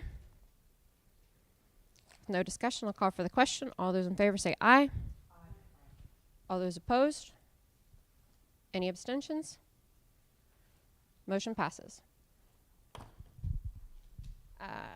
Weena, will you please take the next three? Thank you. The next donation request is the organization is Father's House Recovery. It was requested by our tribal member, Steve Owens. I don't think he's in the room. He's hard at work across the way for the election. So the Celebrate Recovery Leaders, which is doing individual sponsorships to cover fees for the annual Celebrate Recovery Summit being held July 19th through 21st at Saddleback Church in Lake Forest, California. He would be honored if the Quapaw Nation would sponsor him. I know that Steve attended this same event. It was at a different location last year, and it was a very, very good event.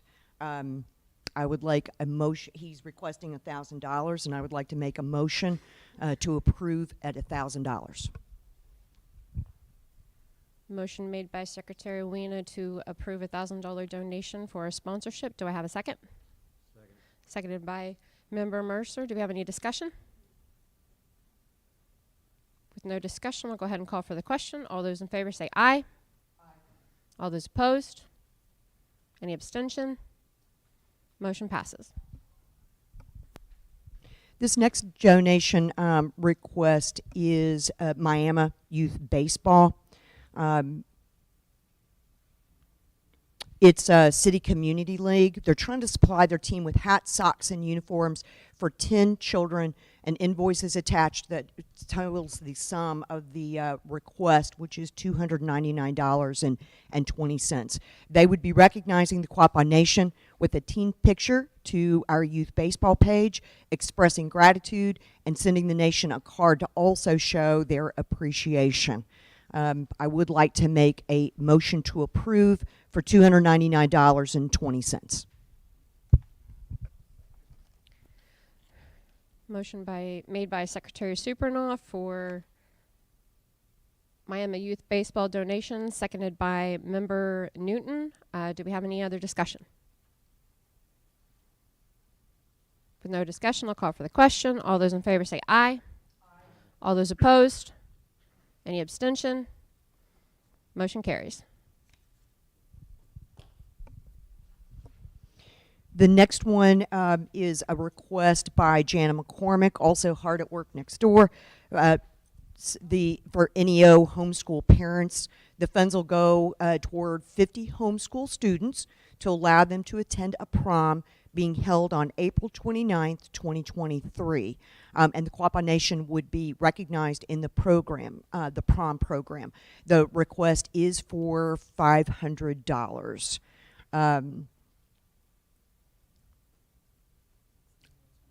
And the prom is being held on April the 29th, so it's right around the corner. I would like to make a motion to approve for $500. Motion made by Secretary Supernaw, seconded by Member Newton. Do we have any other discussion? Yes, Blaylock.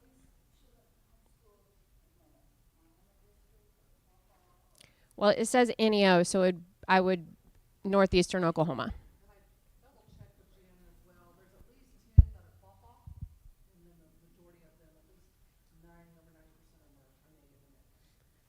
So 10 students are Quapaw and 90% are Native American. Any further discussion? I'll go ahead and call for the question. All those in favor say aye. Aye. Any opposed? Any abstention? Motion carries. Member Mercer, will you please take the last four? This is a donation request for Nichols Upper Elementary, and it covers both 4th and 5th grades. They're asking for $1,600 to obtain from Miami Public School Transportation is their estimate. They're taking a total of 3 field trips at the end of May, and they will be going to NEO A&M 4th grade, Pittsburgh State University 5th grade, Northeastern Tech Center in Afton in the 6th grade. On the field trip T-shirts showing and on the Facebook page we will be recognized. And there are 10 Quapaw children in this school. And so I am making the motion to approve. Motion by Member Mercer to approve Nichols Upper Elementary donation. Do we have a second?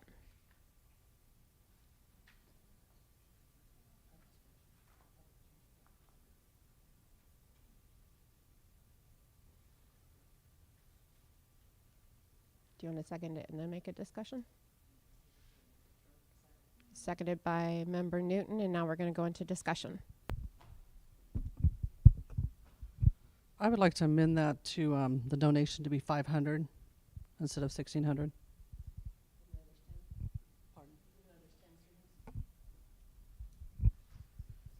There are 10 Quapaw students for this.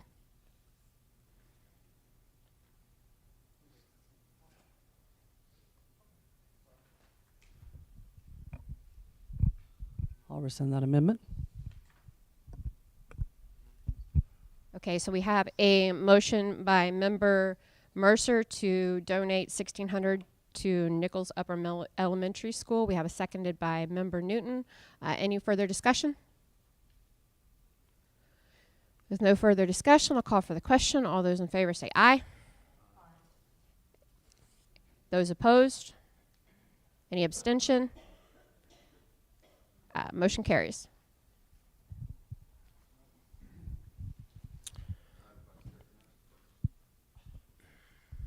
Yes, Mr. Bandy, go ahead. One of the organizations that you voted to donate to classifies a group of people as addicts, so their recovery lists homosexual individuals as being, quote, same-sex attraction and treats it as an addict, and they offer conversion therapy. And I just want to express that our money is tried donating to organizations that engage in behavior that's contrary to scientifically proven psychological convention is not well does not see well in this. And I wanted to ask if you all were aware of that. I can speak. I was not aware of that, but thank you for bringing it to our attention. I did know that it evolved around substance abuse, and I've seen it make positive impacts on people, but I have not attended, and I did not know it went that way. But thank you for bringing it to my attention. Would anybody else like to speak on it? Everybody else is shaking their head. They had no idea, but we will look into it. So thank you again.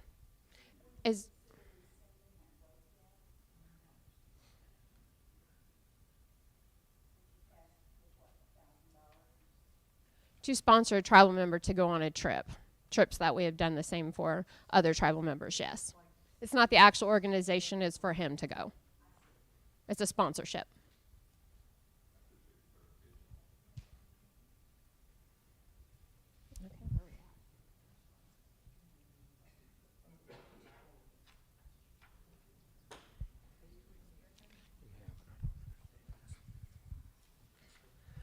The next one is Cushing Arts and Humanities Day Camp. It is from a Quapaw student to attend summer art camp in Cushing, Oklahoma. And the donation request says $30 camp fee is all they're requesting. Cushing Arts and Humanity Council. And I would like to table this so we can get a better understanding, unless somebody else with just a request for $30. It seems like maybe it might not be covering everything.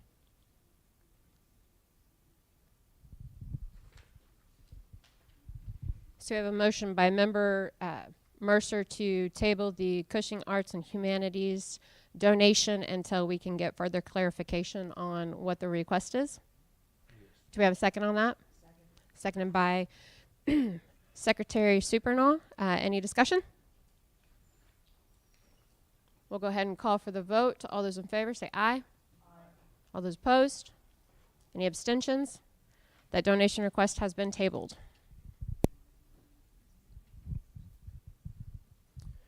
The next donation is Ottawa County Senior Sponsorship, and the request is for $525. It will display Quapaw Nation AD congratulating all of the Quapaw Nation Ottawa County graduating seniors. We will be recognized by the display of Quapaw Nation seal and colors in the senior insert in the Miami News Record distributed throughout Oklahoma. And I would like to request that we donate $500. Oh, it is a package deal, I'm sorry. So I'll go with the $525 recommendation then. Okay, we've got a motion by Member Mercer to do a half-page ad for $525 to recognize Quapaw Nation seniors graduating. Do we have a second? Seconded by Secretary Supernaw. Do we have any discussion? With no discussion, I'll go ahead and call for the question. All those in favor say aye. Those opposed? Any abstention? Motion carries. The next request, I would move that we remove it from the table so that we can discuss this. It was tabled last month, yes. Yes, I would like to bring it off the table. Do I have a second to bring it off the table? Seconded by Supernaw. Okay. Go ahead and call for the question. All those in favor say aye. Aye. All those opposed? Any abstentions? Motion carries. It was a request from the Miami High School baseball and the Booster Club, and the recognition will be an 8 by 8 foot outfield fence sign, centered wall at the Joe Pollock Stadium, downtown Miami. They were originally requesting $550 for this donation to cover the cost of the sign, and then they was asking for $400 donation per year for 4 years. That has been rescinded. The request is for the $500 for this year. And I make a motion to approve. Excuse me, there is one Quapaw tribal member and 2 Quapaw by blood on this. So we have a motion by Member Mercer to donate $500 to the Miami Baseball Booster Club for a sign. Do we have a second? Seconded by Secretary Supernaw. Do we have any discussion? Yes.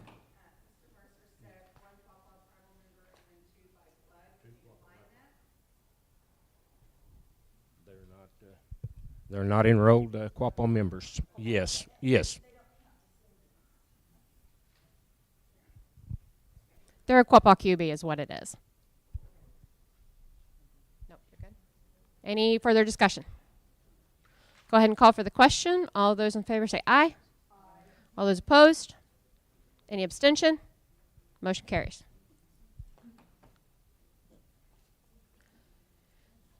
Next on the agenda is open forum. Before we go ahead and do the open forum, I just wanted to remind you of the rules that are set in place. Each person has 5 minutes. You have 1 time at the podium. The subject can only pertain to what has been discussed on the agenda today unless you have filed a form.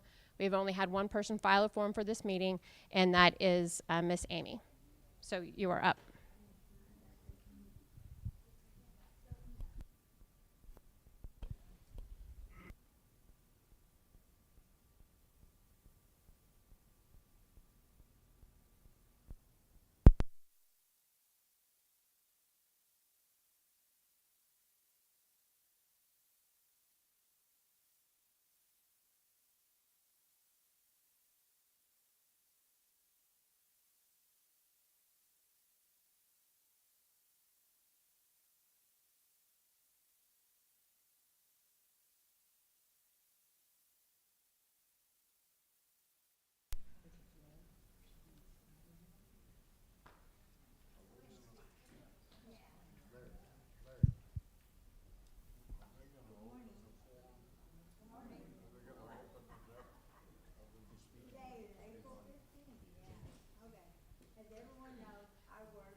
better benefits.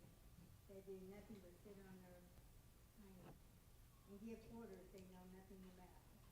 Management at downstream is pitiful.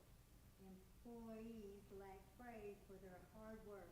General manager is only concerned with high rollers and their needs. But it's the people that come in daily will give all their money to play and receive horrible treatment. I wear gray, so I see a lot.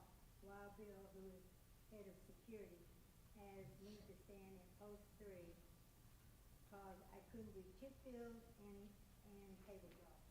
Wild Bill needs to go. He has no customer service whatsoever. That's needed. I'm not starting all over.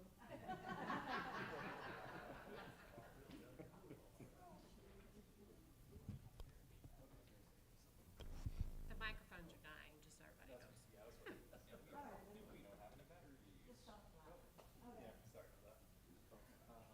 No, you already took it away.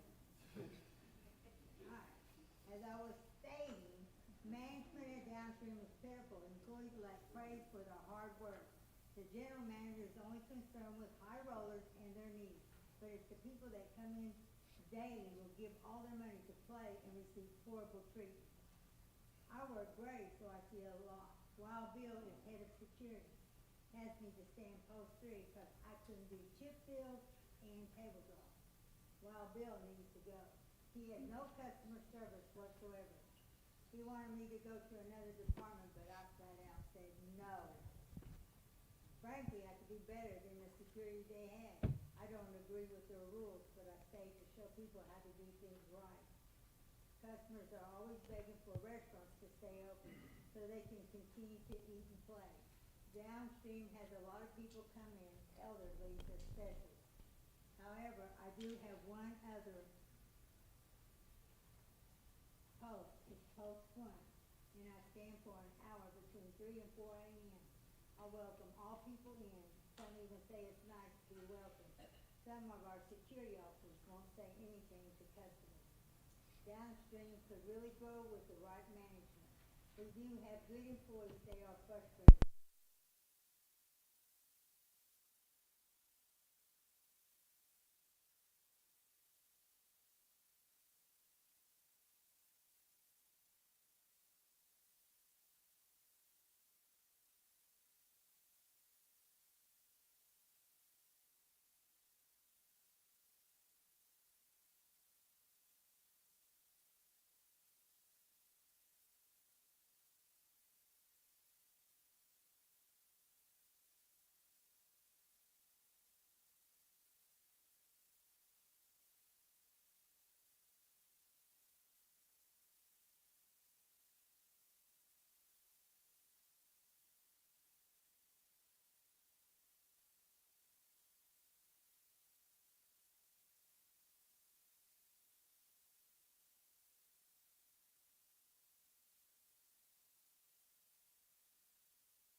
DDA has no control on how it needs to be run. Either the DDA take control or give it up. Money is wasted in all departments. Those department heads don't care about their employees, and it shows. We have more Cherokee people working there than Quapaws.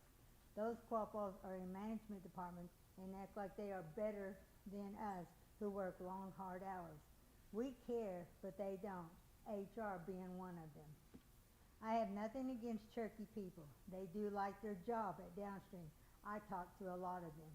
They too are concerned, but like everyone else, fear of losing their jobs if they say anything about management.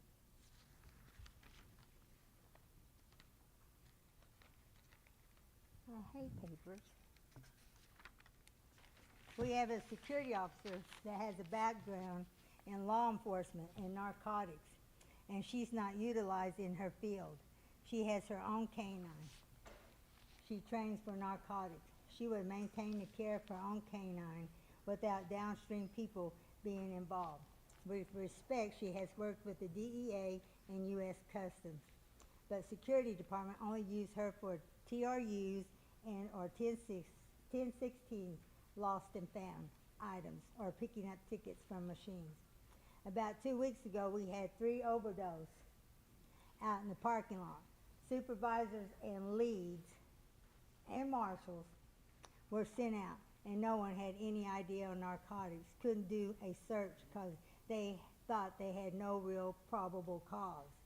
But if they had their canine in force and the officer who's trained, they would have then had probable cause. No, not Downstream. We must stand in unity as a tribe. In Washington, D.C., we are Quapaw Tribe of Oklahoma. It takes an act of Congress to make us a nation.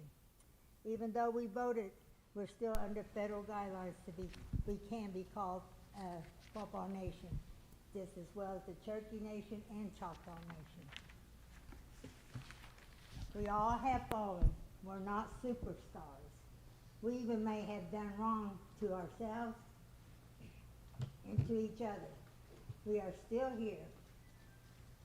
It's time to rise up. We come from our ancestors.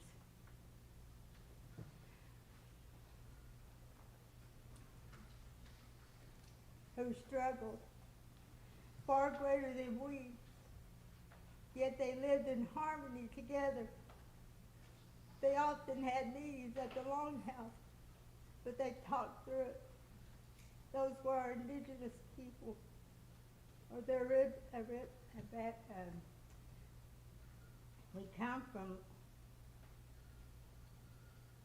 indigenous people. We come from lies and deceits happened when chat minerals were booming.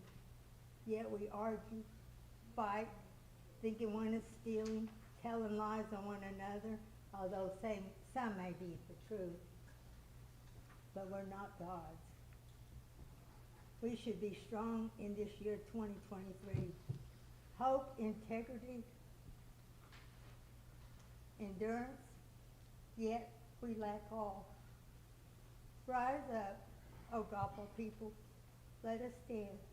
We are all we have left. Thank you for that statement. And just so you know, some of the things that you have mentioned, our eyes are on, and it is in the works. So again, thank you. Do we have anybody else for open forum?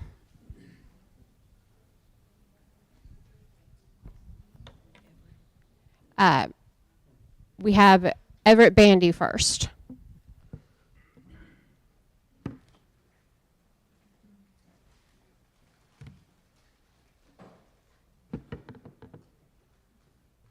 Good morning.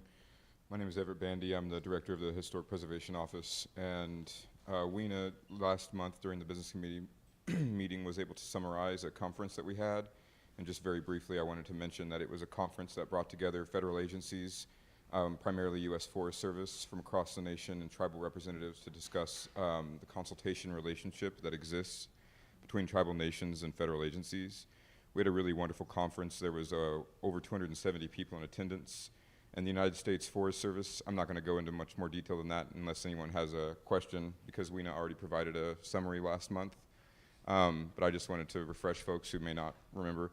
But the U.S. Forest Service, the head of the U.S. Forest Service requested this appreciation plaque to be made for Quapaw Nation, and I just wanted to show it to you all and give it to the business committee. So thank you for the time.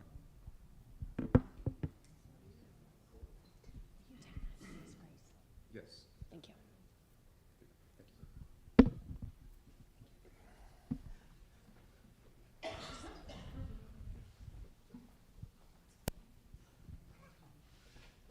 Next for open forum, we have Miss Grace Goodeagle.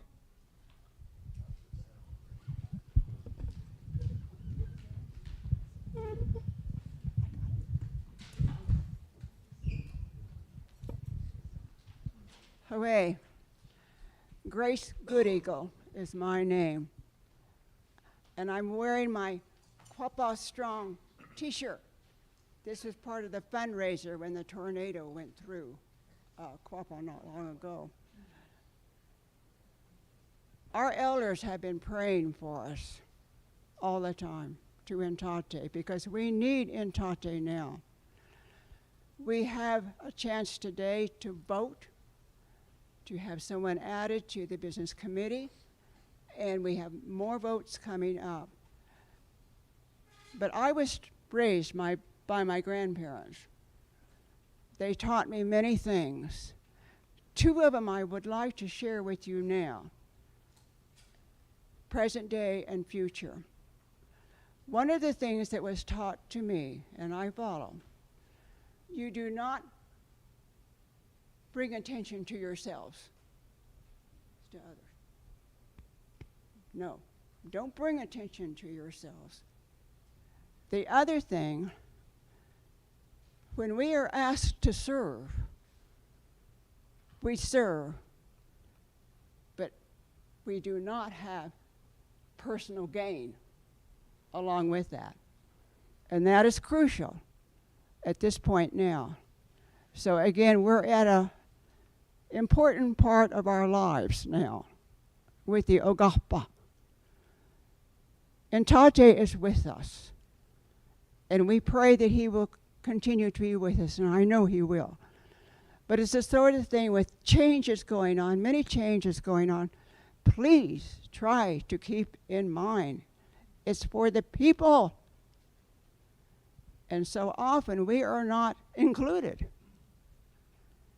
And again, for now and for the future, there can be changes for the good. And I, for one, along with many, want to say Uga'xpa to Joseph Byrd, because he served us well. It wasn't perfect. None of us are perfect. But he did serve us, and again, I, for one, along with many, Uga'xpa to him. And Uga'xpa to you people too. You're serving now on business committee, and there'll be some new members coming. And here's again a chance for us to do it. But please, please, your traditional ways. And we have an opportunity as elders to work now with some of our young people. Some of our young people aren't aware. I've had adults tell me they don't know the O-gah-pah way. And if you didn't get it from your family, where are you going to get it? There's just too much going on now. There's too much unrest. Some things are being said out there. And as I said last time, you do not want to hurt anybody. That's not our way, to hurt people. And that's been going on. And it's been terrible. It really has been terrible. So please, we must come together and support one another for the future, not only what's happening to us now, but certainly for the future for the people coming after us. And we have to think generations ahead. So a lot is happening, and please, please just know that we are praying for you, as you should be praying as well. So, Uga'xpa.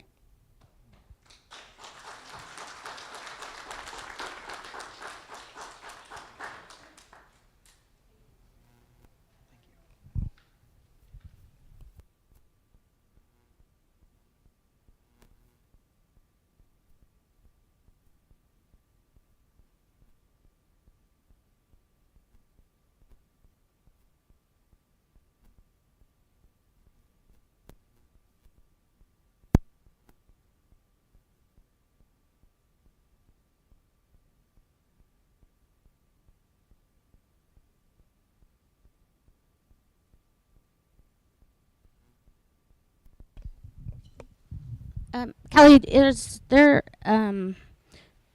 there's one more position for executive director, isn't there, that hasn't been hired? Is there, I thought there was one more.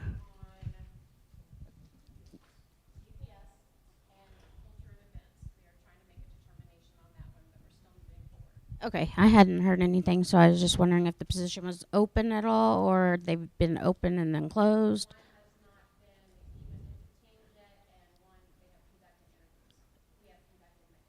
Which one's the one conducted? Cultural? Okay, thanks.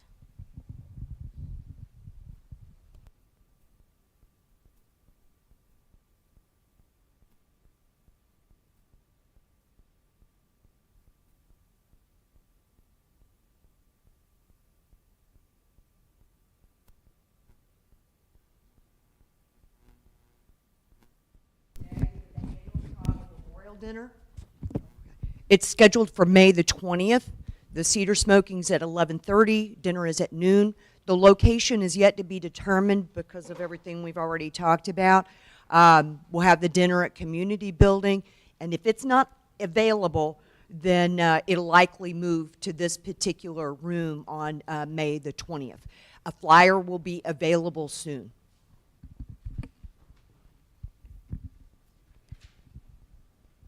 Do we have any other discussion for open forum? If not, we'll go ahead and move to benediction. Mr. Mercer, will you please proceed with benediction for us? Great Father, we come before you today. We thank you for being with us during this meeting of the people.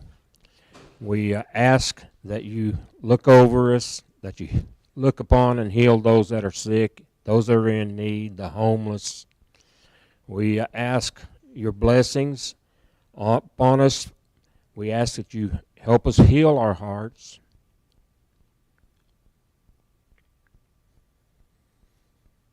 Let us come together as a people. Let us make our ancestors proud. We ask this in your name. Amen. Gun again, Mr. Mercer. Do we have a motion for adjournment? Motion to adjourn by Member Newton, seconded by Super Naw. Any discussion? All those in favor say aye. All those opposed, motion carries. Meeting adjourned. 11:35.